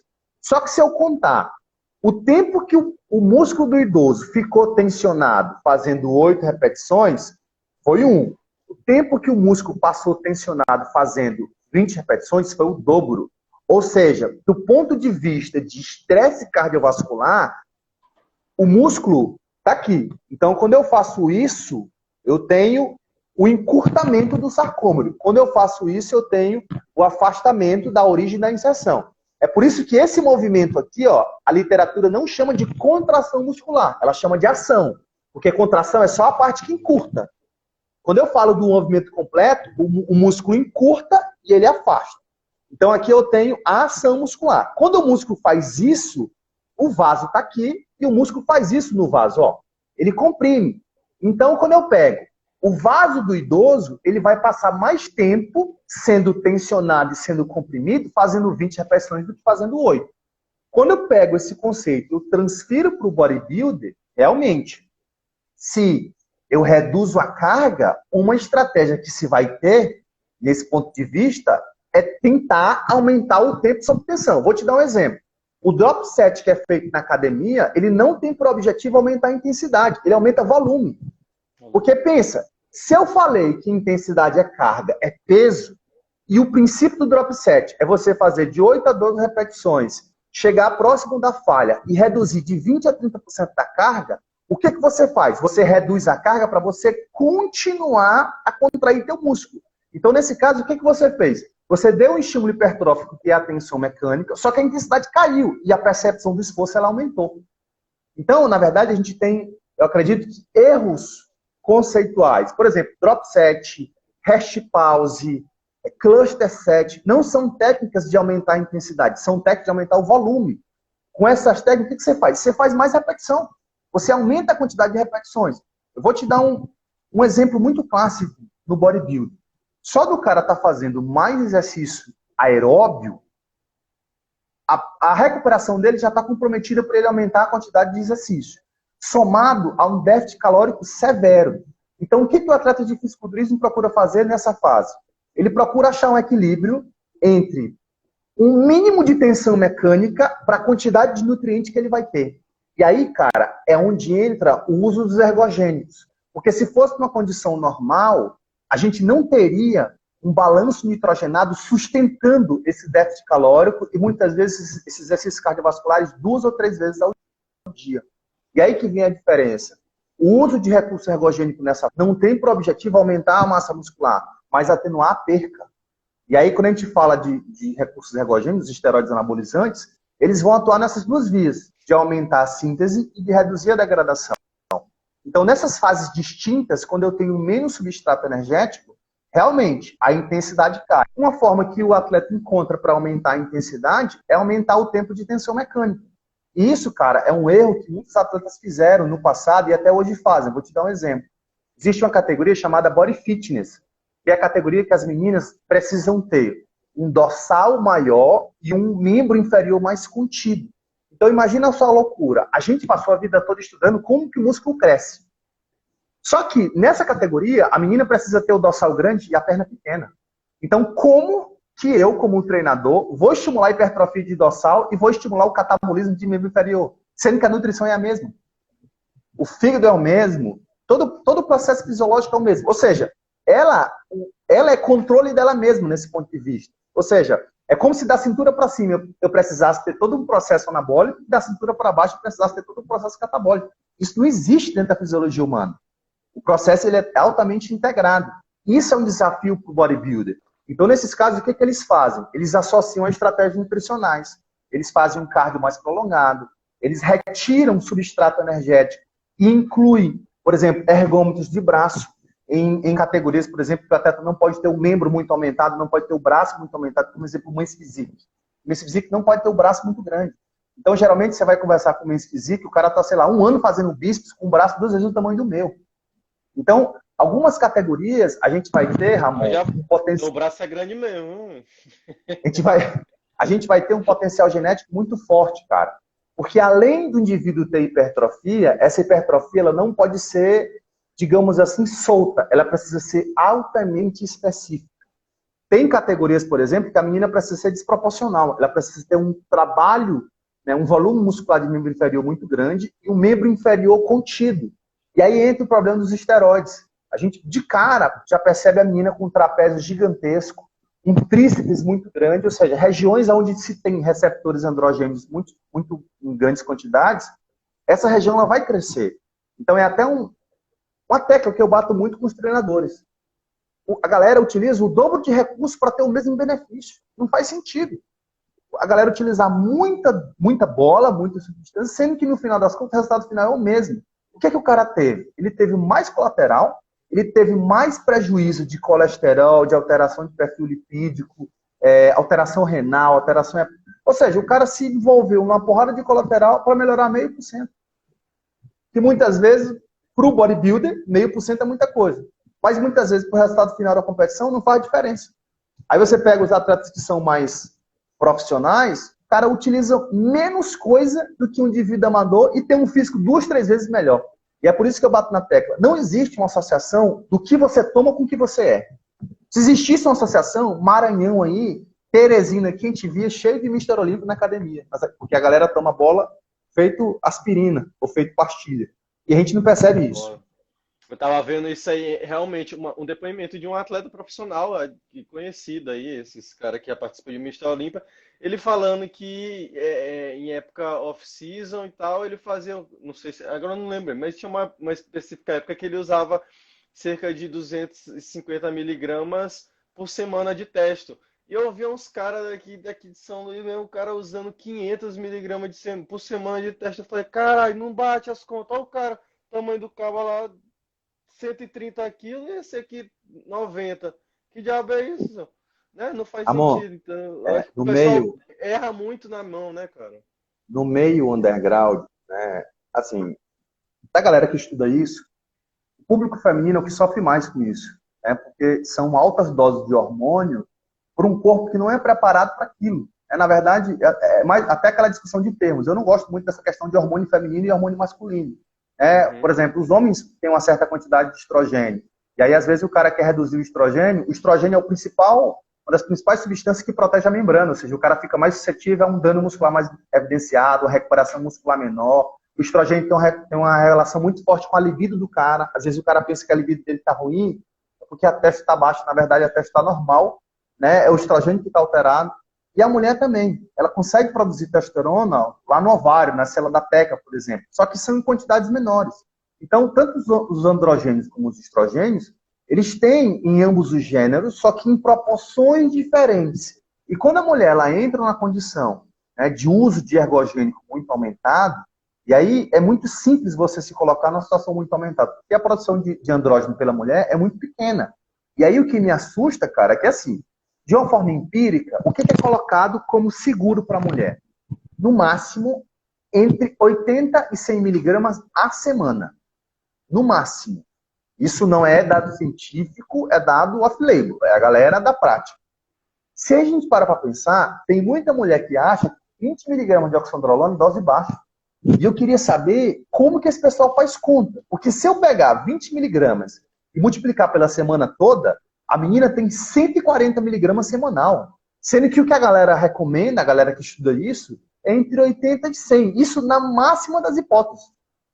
Eu conheço, cara, médico que prescreve para menina, né, alegando que a testosterona dela tá baixa. E aí, quando a aluna chega para mim, eu digo, cara, é meio óbvio que a tua testosterona vai estar baixa. Tu é uma mulher. É a mesma coisa de eu comparar um avião e um carro e tentar provar quem que anda melhor na pista. Se é o avião ou se é o carro. Eu disse, óbvio que vai ser o carro. Então, é óbvio que a quantidade de andrógeno na mulher vai estar baixa. Então, isso não é justificativo para fazer reposição de testosterona na mulher. E aí o cara soca 40 miligramas de oxandrolona na menina o dia. Multiplica isso na semana. Absurdo. Cara, são coisas... E aí, mais uma vez, são coisas que são o dobro, sei lá, 10 vezes a dosagem, e que a menina só vai ter disfonia, uma voz mais grossa, alopécia, queda de cabelo, né, clitomegalia, ou seja, aumento do clítoris, desproporção de membros superiores para membros inferiores. Por exemplo, a gente bate o olho naquela menina e percebe que a menina começa a ficar mais quadradinha, a menina fica sem cintura. Ou seja, existem algumas regiões do quadril que os androgênios, os andrógenos, eles desabilitam ou reduzem a ação de algumas enzimas na região do quadril. E essa gordura andrógena, ela é tipicamente do homem. Então, se você fecha o olho e você imagina uma mulher, você vê silhueta, você vê contorno. E quem faz isso são os hormônios, teoricamente, que são femininos. Então, quando a mulher ela utiliza altas doses de ergogênico, a primeira coisa que a gente perde é essa característica. Isso pode ser induzido tanto, né, por uma desproporção muscular muito grande, como isso pode ser induzido por uso de ergogênico. Eu vou te dar um exemplo. Em modalidades em que se usa muito movimento de quadril, muito agachamento, você percebe que o físico das meninas começa a ficar meio quadradinho. Elas começam a perder cintura. Eu vou te dar um exemplo. As meninas do rugby, as meninas do crossfit. Isso a gente tem alguns dados que a gente consegue corrigir isso com exercício. Então, é um dado que me preocupa, puxando para a parte de treinamento, porque um fisiculturista, ele treina o que ele precisa e não o que ele quer. Nessas modalidades em que se usa muito, por exemplo, agachamento, vou pegar o exemplo do cross, que se usa muito agachamento, se a gente parar para pensar na academia, pensa na academia, não vou falar do crono não, pensa na academia. O atletismo, né? Perfeito, Fran. A Fran, atleta de atletismo, ela sabe muito bem disso. Pega a sequência do treinamento de uma menina na academia. É agachamento, leg press, hack, passada, afundo, cadeira extensora. Geralmente, toda a cadeia posterior, ela vai estar em último plano. Pega a menina fazendo esse treinamento por um ano. O que pode acontecer? O que acontece? Eu tenho uma cadeia interior muito forte, uma cadeia posterior muito fraca. E aí eu bato na tecla. Aonde que está escrito que eu tenho que começar o meu treino pelo agachamento? Aonde que está escrito isso? Isso a gente se preocupa no fisiculturismo, porque as meninas de frente, o quadríceps é desse tamanho. Quando ficam de costa, não tem posterior. Parece que não existe mesa flexora, cadeira flexora, stiff. Por quê? Estímulos de treinamento que são errôneos. E a gente sabe que um dos gatilhos que pode favorecer a lesão é justamente o desbalanceio de força da relação agonista-antagonista. Pensa na prática, por exemplo. Geralmente, quando você treina quadríceps, quando você treina, por exemplo, lá a cadeira extensora, você fica lá 2 dias dolorido. Quando você treina um stiff com a mesa flexora, você fica 3, 4, às vezes até 5 dias doloridos. Ou seja, até o dano muscular na musculatura que é mais destreinada, ele tende a ser mais evidenciado do que na musculatura que é mais resistente. Então, quando a gente pega a sequência do que é feito no cross, na academia e em vários outros esportes, é uma sequência que ela é engessada. Ou seja, o indivíduo ele não pensa, o profissional ele não pensa na pessoa, ele pensa no exercício. Né? E isso precisa ser mudado. E por isso que eu sou apaixonado pelo bodybuilding, cara. Porque ele é o esporte que isso se representa na máxima eficiência. Ou seja, o cara ele não treina o que ele quer, ele treina o que ele precisa. No caso da biquíni é justamente o contrário, né? O que a Brenda está falando. Olha que a biquíni é uma atleta que ela é longilínea, é um atleta que não pode ter um quadríceps muito hipertrofiado, só que além de não pode ter muita hipertrofia, a forma da hipertrofia é diferente. É uma coxa que vai alongando. Ou seja, é uma coxa tipicamente de quem treina até a falha concêntrica. Porque quando eu quero melhorar, geralmente, as partes distais das musculaturas, o que eu faço? Repetição forçada, sobrecarga na negativa. Ou seja, quando a gente tem aquela ideologia do no pain, no gain, hoje na literatura a gente tem a metodologia do estica e cresce. Ou seja, parece que quanto mais alongado é a minha musculatura, existe alguns mecanismos, Ramon, que adicionam sarcômeros em série. Ou seja, para dar um exemplo muito, muito simples. Imagina que eu tenho uma liga, e essa liga, ela alonga aqui, ela afasta 10 centímetros. Imagina agora que eu amarro uma liga na outra, e eu vou dilatar os mesmos 10 centímetros. O que vai acontecer? Como a liga ficou maior, a tensão muscular é menor. Ou seja, o músculo, quando ele sofre uma tensão nessa região distal, parece que existe a adição de alguns sarcômeros em série. Que isso é interessante para quem? Talvez para pessoas que precisam de reabilitação de joelho, talvez para atletas do wellness, atletas do women's physique, para o bodybuilder, que precisa ter uma coxa hipertrofiada em cima e embaixo. Diferente da biquíni. Então, quando a gente fala de hipertrofia, eu não falo só de tamanho do músculo, eu falo a forma que esse músculo se desenvolve. Isso a gente tem um conceito de hipertrofia heterogênea ou hipertrofia regional. Então, mais uma vez, falar de fisiculturismo, eu estou falando de muitos assuntos dentro da educação física. Sim, claro. Interessante que tu falou, voltando um pouquinho, sobre a questão de genética em si. O quão importante é a genética para o fisiculturismo? Na tua opinião, e outra coisa, o trabalho duro vence a genética? Cara, na alta performance, não. O trabalho duro não vai vencer uma boa genética. Porque quando a gente fala de genética no bodybuilder, na verdade, a gente está falando de responsividade. O indivíduo, existem pessoas que são muito responsivas, existem pessoas que são responsivas de forma moderada, existem os que não respondem. Ou seja, as pessoas que não vão responder ao treinamento vão ter uma baixa responsividade. Então, dentro do fisiculturismo, quando eu falo de alta performance é o cara que vive disso. A genética ela é fundamental, porque a genética vai te favorecer a você, talvez, se preparar com menos recursos, ou seja, você vai utilizar muito menos recurso ergogênico, vai ter um físico muito melhor do que o cara, o exemplo que deu aí, o cara que utiliza o dobro. Você vai conseguir ter músculos mais estéticos, ou seja, a forma muscular ela é diferente. Quando eu trago os campeonatos amadores, Ramon, eu acredito que a genética ela não é um limitante. Eu acredito que se você tiver um pouco de paciência e um pouco de trabalho duro em campeonatos amadores, você consegue, eu não digo ter sucesso dentro do bodybuilding, porque o sucesso ele é muito relativo. Tem atletas que, por exemplo, nunca ganharam um campeonato, mas conseguiram fazer uma carreira de nutricionista, de treinador, de apresentador de podcast, dentro do meio do bodybuilding, dentro desse contexto da estética. Então, o sucesso é subjetivo. Pensando na performance, eu acredito que você consegue boas colocações ou talvez até ser campeão, dependendo do campeonato. Porque campeonatos amadores não te exige um nível de muscularidade como existe um profissional. Então, a gente está falando de duas realidades diferentes. É a mesma coisa de eu te falar assim, olha, cara, eu consigo correr com o meu carro, o meu carrinho lá preparado, lá na minha garagem, uma Fórmula 1? Não consigo. Porque lá eu preciso de um bom piloto e de um bom carro. Eu consigo correr com esse meu carro no campeonato do meu bairro? Consigo. Porque no campeonato do meu bairro todo mundo vai estar com o carro preparado talvez na mesma garagem, parecida com a minha. Então é mais ou menos o mesmo raciocínio. Então a genética realmente ele é um limitante na alta performance. Talvez nos campeonatos amadores eu acredito que não. O atleta que faz trabalho duro, ele consegue bons resultados. Agora eu vou te colocar uma perguntinha um pouco polêmica. Talento nato e talento adquirido. Talento nato existe? Ou só temos o talento adquirido? Cara, sendo bem sincero, eu não sei te responder isso. É uma pergunta, eu acho que ela é mais filosófica do que conceitual. Porque assim, acho que vai depender muito do que a gente vai, do contexto da nossa conversa. Eu vou te dar um exemplo. Eu digo assim, eu tô te falando assim, por questão assim, que a gente tocou no assunto da genética, né? Porque tem muita gente que fala que às vezes a pessoa nasce com aquilo ali.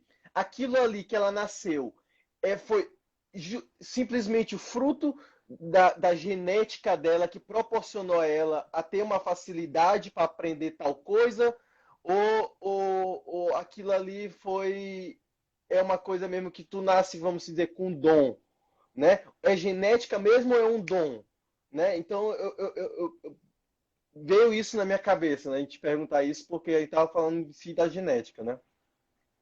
Eu acredito assim, Ramon, que quando eu falo de sucesso na alta performance, eu penso que existe o genótipo, existe o fenótipo. Então, o genótipo é a tua carga genética, transcrição de genes, modulação de genes, enfim, é toda a tua característica genética em si. O teu fenótipo é o que você consegue mudar dentro do que a tua genética permite. Dentro do contexto do fisiculturismo, existe uma coisa chamada frame. Frame significa a estrutura óssea do atleta. Então, pensando nesse quesito, vou te dar um exemplo. Aquela menina, aquela atleta, por exemplo, vou pegar o exemplo da Brenda aí, que é uma atleta pequena. Aquela atleta que nasce com a cintura escapular muito larga e é baixinha, que tem um tronco curtinho, que tem um quadril mais largo, essa atleta, ela pode ter o dom que ela tiver. Ela nunca vai se sagrar uma campeão do Mister Olímpico. Porque o frame, a estrutura dela não é feita para aquilo. Ou seja, ela pode até melhorar, mas ela nunca vai chegar no topo como um atleta profissional, que já nasce, ela já tem um tronco mais alongado, ela tem uma cintura escapular, os ombrinhos mais curtinhos, o formato do glúteo é diferente, os braços, os membros são mais alongados. Isso, você nasce com isso.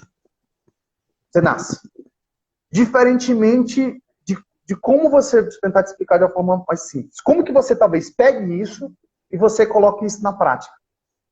Ou seja, como que você pega essa estrutura óssea e você coloca músculo nessa estrutura de uma forma que fique muito estética? Porque sabe, Ramon, o que acontece muitas vezes é que você tem uma genética muito boa, só que é como se a pessoa dissesse assim, poxa, o Joãozinho nasceu para isso. Ele nasceu para esse esporte. Só que o que ele faz não bate muito bem com a característica dele. Vou te dar um exemplo. Tem meninas que treinam, ela tem o perfil daquela categoria, ou ela tem aquele biotipo, né, pensando numa classificação geral, só que o físico dela não agrada. A pessoa bate o olho e diz assim, poxa, cara, é estranho isso. Tem atletas que eu bato o olho e eu percebo isso. Tipo assim, o atleta é muito bem encaixado na categoria, só que o físico dele esteticamente não te agrada de alguma forma. Isso eu acredito que é um dom. Isso eu acredito que é uma pessoa que ela nasce com a característica para aquela categoria e quando ela se soma o que ela faz na academia ou o que ela faz na dieta com quem ela tem um sucesso, né, em tudo que ela se for propor a fazer dentro dessa perspectiva. Então, tentando te responder de forma direta, eu acredito que exista os talentos natos e os talentos adquiridos, mas que ambos eles são e precisam ser treinados. Entendi. Massa. Bom saber opiniões assim. E, certo. Agora, tua opinião em si, pegando esse cenário do bodybuilder atual e tudo que a gente vive, eu não acompanho muito, tu fazes parte da IFBB em si, né? Eu acompanho, Sim. mas não sei como tá. Eu vi recentemente um cara que é muito grande da IFBB Pro, da Elite Pro, que eu não esqueci o nome dele. Enfim, mas em relação a físico, pelo que eu acompanho mais a NPC, tem tido toda essa repercussão de um físico mais clássico, voltando mais àquela era dos anos 70, anos 80. Na tua opinião,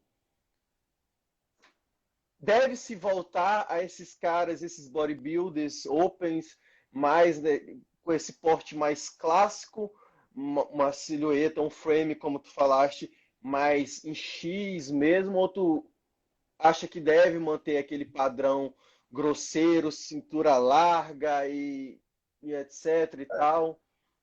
Ramon, assim, a gente está falando de coisas diferentes. Foi incluído uma categoria dentro do bodybuilder, que é o Classic Physique. O Classic Physique, no bodybuilder, para quem não sabe, os atletas se apresentam com um sungão, é um sungão mais grosso, não é uma sunga convencional. Eles não fazem expansão de dorsais, nem de frente, nem de costa. Existe a inclusão de um vácuo abdominal, ou seja, o atleta precisa fazer um vácuo bem perfeito. Existe a inclusão de uma pose clássica. Então, na verdade, a tua pergunta é o seguinte, só reformulando. O que eu estou te falando mesmo é porque é o seguinte, vou te dar dois exemplos. O que acontece? Estou colocando lá época de Arnold Schwarzenegger, etc e tal. E a atualidade hoje em dia, tu vai ver um cara, por exemplo, como Ronnie Coleman, como o holandês, oh meu Deus do céu, o Ronnie Wickler, tipo, são caras totalmente Entendi. macios. Então, tipo, Isso. Ó, só ligava antigamente, entendi, nessa época, agora só se ligava entendi. pro tamanho, só queria saber de tamanho, e a linha, Sim. toda a beleza, querendo ou não, toda a parte estética foi esquecida. Então, na tua opinião em si, tu achas que deve voltar uma linha mais X, mais proporcional, ou deve ser mesmo colocado em Entendi. vista, em ponto, e se só o tamanho Assim, e entendi. a qualidade em si? Assim, o bodybuilding em si, a categoria Open, essa categoria dos caras maiores, né? Na década de 70 não tinha isso. Não tinha essa divisão de categoria. Era uma categoria e pronto. Então, vou te dar um exemplo. Se o Arnold fosse competir hoje, ele não entrava na Open. Ele era um atleta clássico. Sim, O sim. físico dele é um físico longilíneo. O Ronnie Coleman, não. É um cara, na minha opinião, o maior atleta de todos os tempos, porque subiu com um condicionamento muito agressivo, muito seco, muito volumoso e muito estético. Diferentemente do que está acontecendo nas categorias Open hoje. Hoje a gente vê meninas wellness com abdominal totalmente protuso. Se existisse uma linha, por exemplo, cruzando aqui o corpo do atleta na região frontal, a primeira coisa que encostar nessa linha seria o abdômen das meninas, em muitas categorias. Isso se deve a vários fatores. Uso de peptídeos, treinamentos, altas quantidades de comida. Então, assim, na minha humilde opinião, as categorias clássicas, elas são mais estéticas. Mas eu acredito, Ramon, que dificilmente isso vai regredir. Até porque, cara, acontece o seguinte. Quando uma categoria sobe no palco, alguém daquela categoria vai ser o campeão. E não necessariamente porque aquele cara foi o campeão, é que ele é o padrão daquela categoria. Vou te dar um exemplo. O Big Ramy foi campeão da Open. Mas não necessariamente o Big Ramy ele é referência da Open. Por que ele foi campeão da Open? Porque talvez ele é a opção menos ruim. Vou te dar um exemplo. Existe a diferença de campeonatos estreantes e campeonato estadual. O campeonato estreante é aquele cara que não competiu, trazendo para o nível amador. O campeonato estadual é aquele cara que já competiu, que é mais casca grossa. Então, às vezes, o campeão overall do estreante, ele não fica nem entre os 5 melhores do estadual. Porque eu estou falando de níveis de competição diferentes. O que acontece muitas vezes? Sobe 5 atletas na categoria que são muito, mas muito ruins. E aí, nessa hora, cara, eu baixo a minha cabeça ou eu penso no microfone. O que eu vou fazer? Todas estão fora do padrão da categoria. Só que são 5 atletas. Alguém vai ter que ganhar. E esse alguém que ganhou, não ganhou, não vou dizer por mérito, né? Porque é um contexto muito forte. Foi mérito da pessoa. Mas essa pessoa era a opção menos ruim daquela categoria. E o cara que está sentado lá no palco, lá no auditório, vendo a competição, tira a foto, ou outra pessoa de outro estado vê a campeão, por exemplo, aqui do Piauí, e diz assim, olha, lá no Piauí o nível é esse. Não é que o nível é assim, é porque naquela competição subiu aqueles atletas e alguém tinha que ganhar. Eu acho que é bem isso que está acontecendo hoje. Os caras estão subindo muito grande, estão abrindo mão da definição, do condicionamento, estão subindo muito volumosos, e daqueles caras alguém vai ter que ganhar. E não necessariamente aquele cara que ganhou, ele é a referência daquela categoria. Hoje, o que acontece, por exemplo, no bodybuilder, as categorias clássicas, como a Class Physique, é o que abrilhanta o esporte. Porque essas categorias, sim, elas são a essência do esporte. Elas remetem àqueles físicos da era Gold do bodybuilder. Cinturinhas mais apertadas, uma cintura escapular mais aumentada, músculos mais estéticos. Mas, assim, humildemente, cara, eu acredito que mais muito difícil isso regredir. Ainda mais com a inclusão da Class Physique. Eu acredito que vai ficar 2 níveis de competição. Uma competição mais agressiva, que prioriza o volume, e uma competição mais estética, como a Class Physique, que prioriza o condicionamento. Mas, a minha humilde opinião, eu acho mais bonita a Class Physique. Eu te perguntei isso porque, tipo assim, a gente vê uns caras que têm um físico que se encaixaria muito na Class Physique, mas só que não, se for bater o peso para a altura em relação a isso, tipo assim, vai ter que depletar muito, vai ter que entrar talvez muito murcho e acabar não tendo uma qualidade tão boa muscular e de pele como se fosse subir numa Open, entendeu? Então, tipo assim, que nem Rafael Brandão.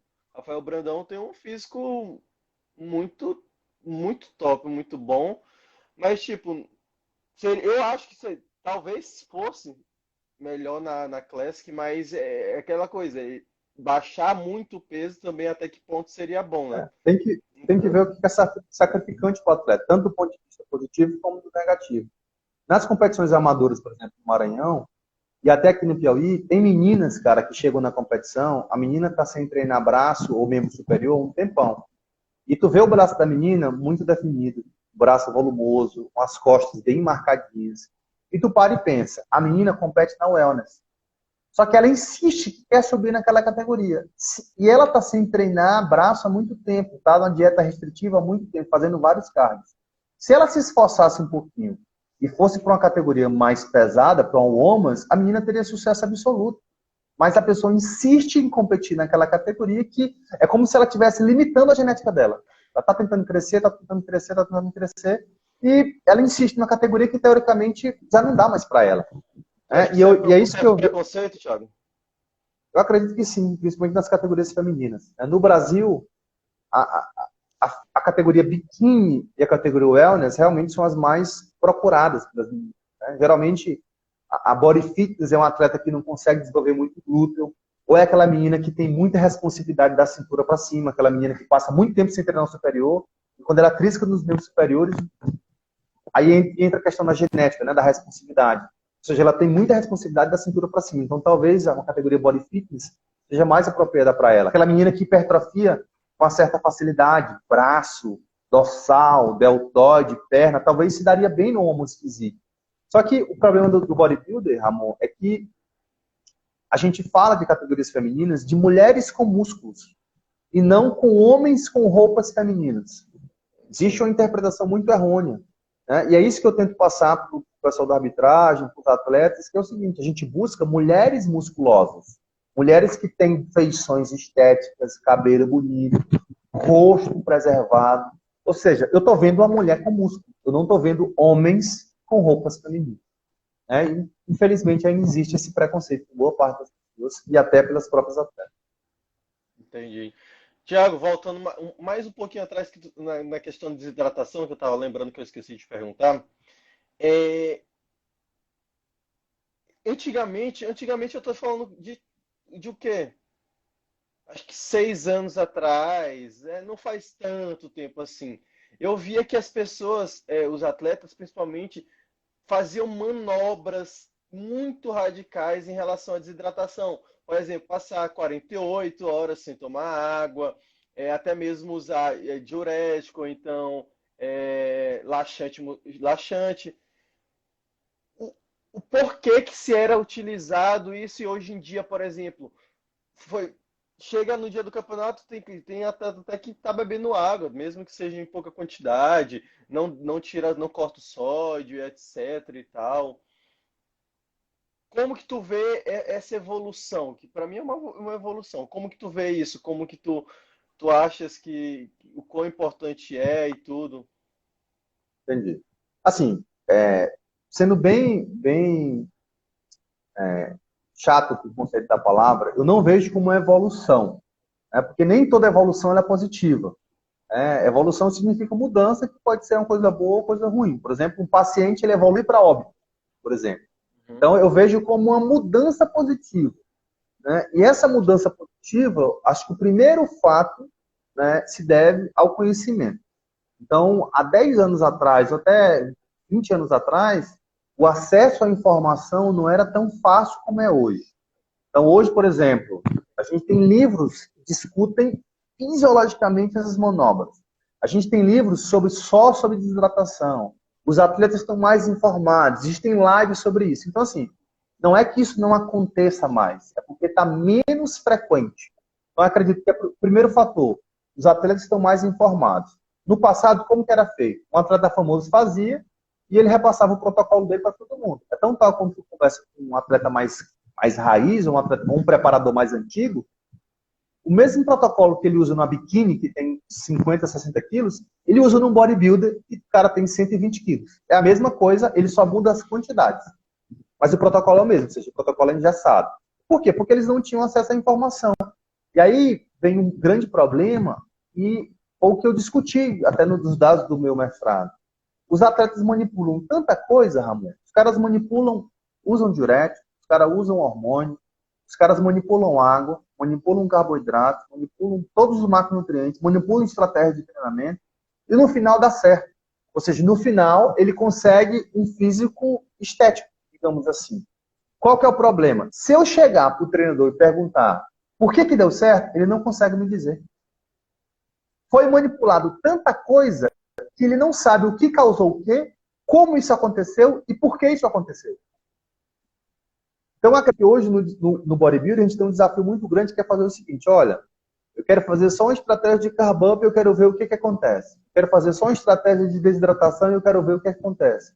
Os atletas hoje eles estão mais inteligentes para sofrer menos e ter um pouco mais de resultado. A gente chama isso de máxima eficácia com menor dispêndio energético. Então, eu acredito que o grande fator para ter contribuído com essa diferença ao longo do tempo é o acesso à informação aos atletas. Os treinadores, né, estão estudando um pouco mais, apesar de não estar tão por dentro desse cunho científico, mas eles estão buscando um pouco mais de informação. Então, eu acredito que todo esse contexto da mídia, o acesso à informação, favorece, né, a esse acesso à informação e essa melhoria nas preparações.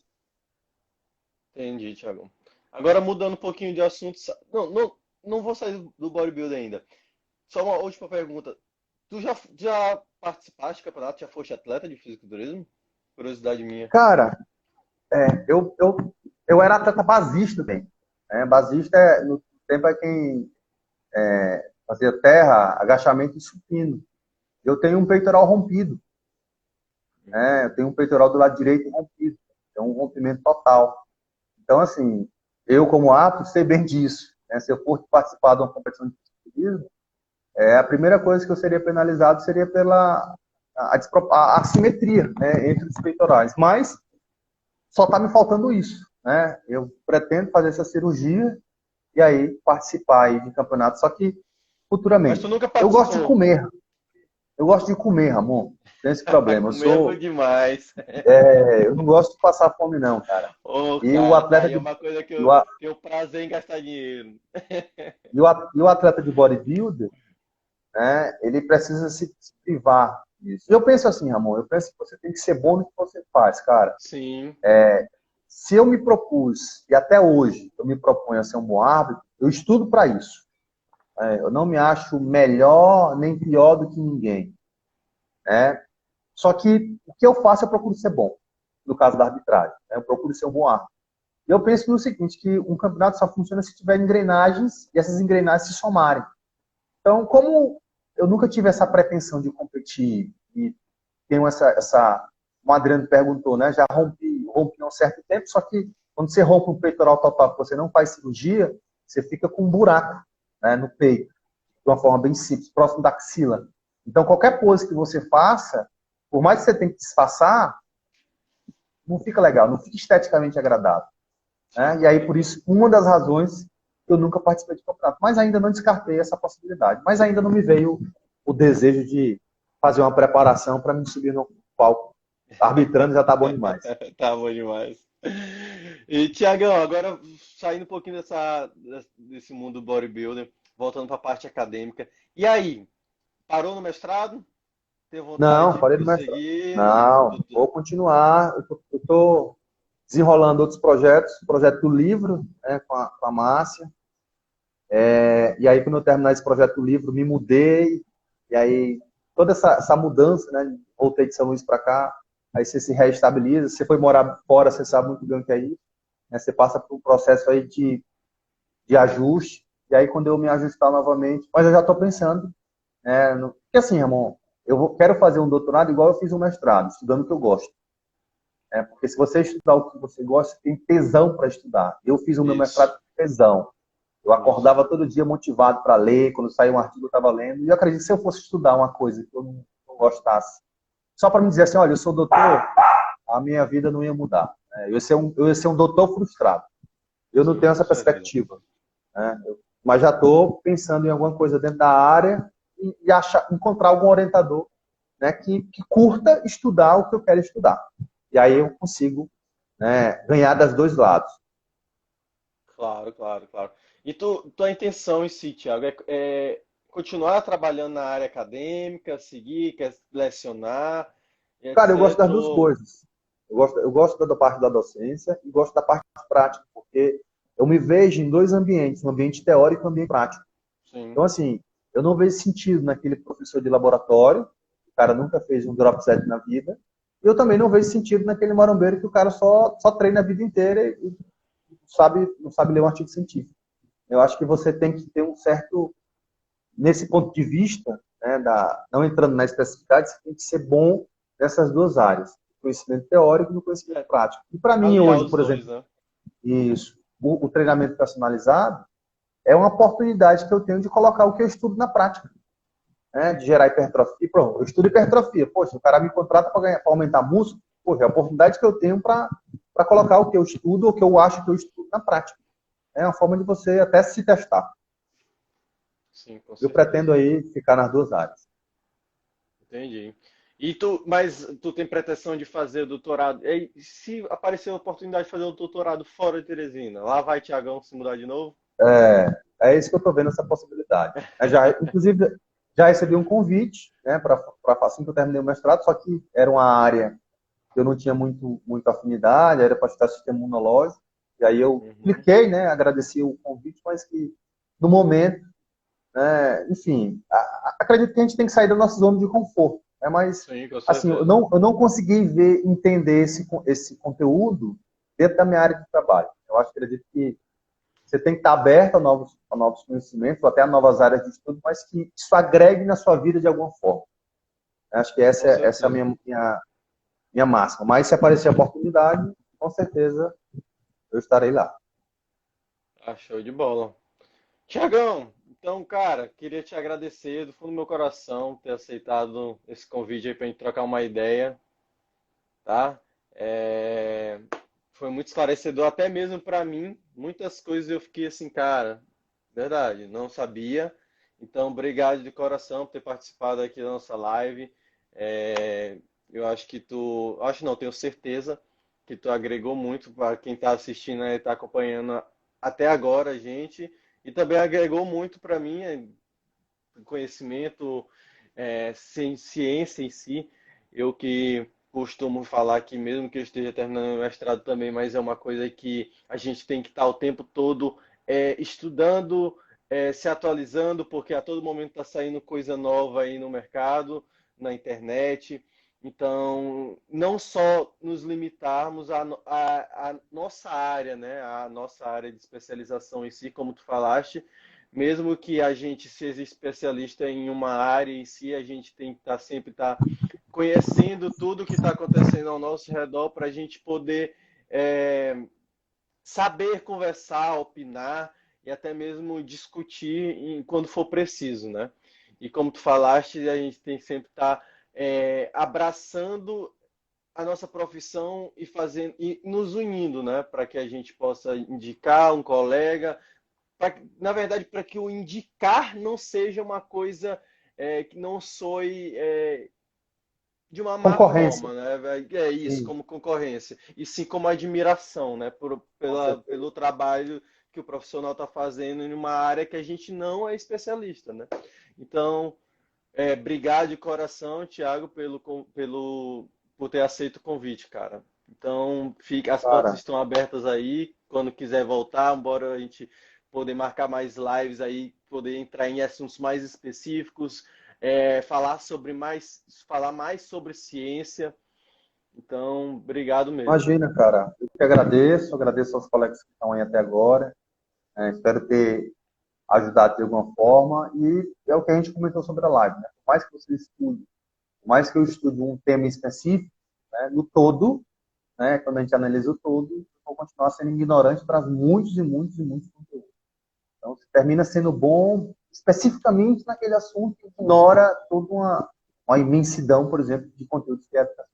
Então, acredito que com essa visão, você consegue ser um profissional mais humano, né, e consegue ajudar outros profissionais de alguma forma. Então, obrigado por essa oportunidade, por falar de ciência, da educação. Os colegas, eu acredito que vai ficar gravado, né? Estão perguntando aí se vai Vai ficar ficar gravado. gravada. A live vai ficar gravada, é só procurar no meu IGTV, galera. Tem todas as lives que estão acontecendo aqui, estão gravadas lá. E em breve a gente vai estar lançando aí o canal no YouTube para gente também estar acompanhando. Beleza? Show. E é Cara, isso, brigadão. galera. Obrigado, Boa Thiago, de noite. novo. Boa noite e Valeu, até mais, galera. cara. Um abraço. Até mais. Abraço.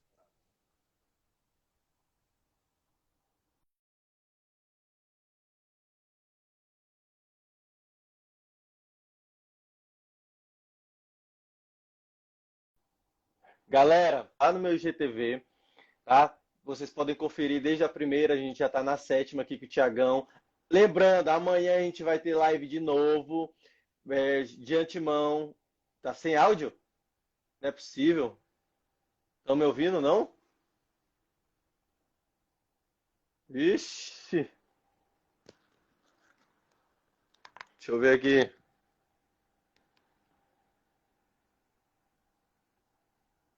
Pronto, estão me ouvindo agora? Então, galera, eu acho que se vocês estão me ouvindo agora. Tô? Pronto. Então, galera, todo mundo que está aí, as lives estão salvas no IGTV, desde a primeira até agora a sétima, vai ficar gravada aqui no IGTV. Então, se vocês quiserem conferir, muitos bate-papos legais. E amanhã a gente vai ter live de novo, a partir das 8 horas da noite. E amanhã eu não vou estar trazendo um profissional de educação física, mas a gente vai estar trazendo um fisioterapeuta, um osteopata, e a gente vai estar conversando com ele sobre tudo que envolve essa questão em si da associação, da multidisciplinaridade, da associação da educação física com a fisioterapia, né? Tá colocando em pauta a importância do andar, do caminhar lado a lado dessas duas profissões, beleza? Então, fiquem com Deus. Obrigado novamente. Continue acompanhando aí. Quem quiser compartilhar, curtir, seguir a gente, fiquem à vontade, tá? Obrigado de coração e, velho, só agradecer. Espero que vocês estejam curtindo esse projeto aí novo que começou esse ano e que, se Deus quiser, vai durar por muito tempo, viu?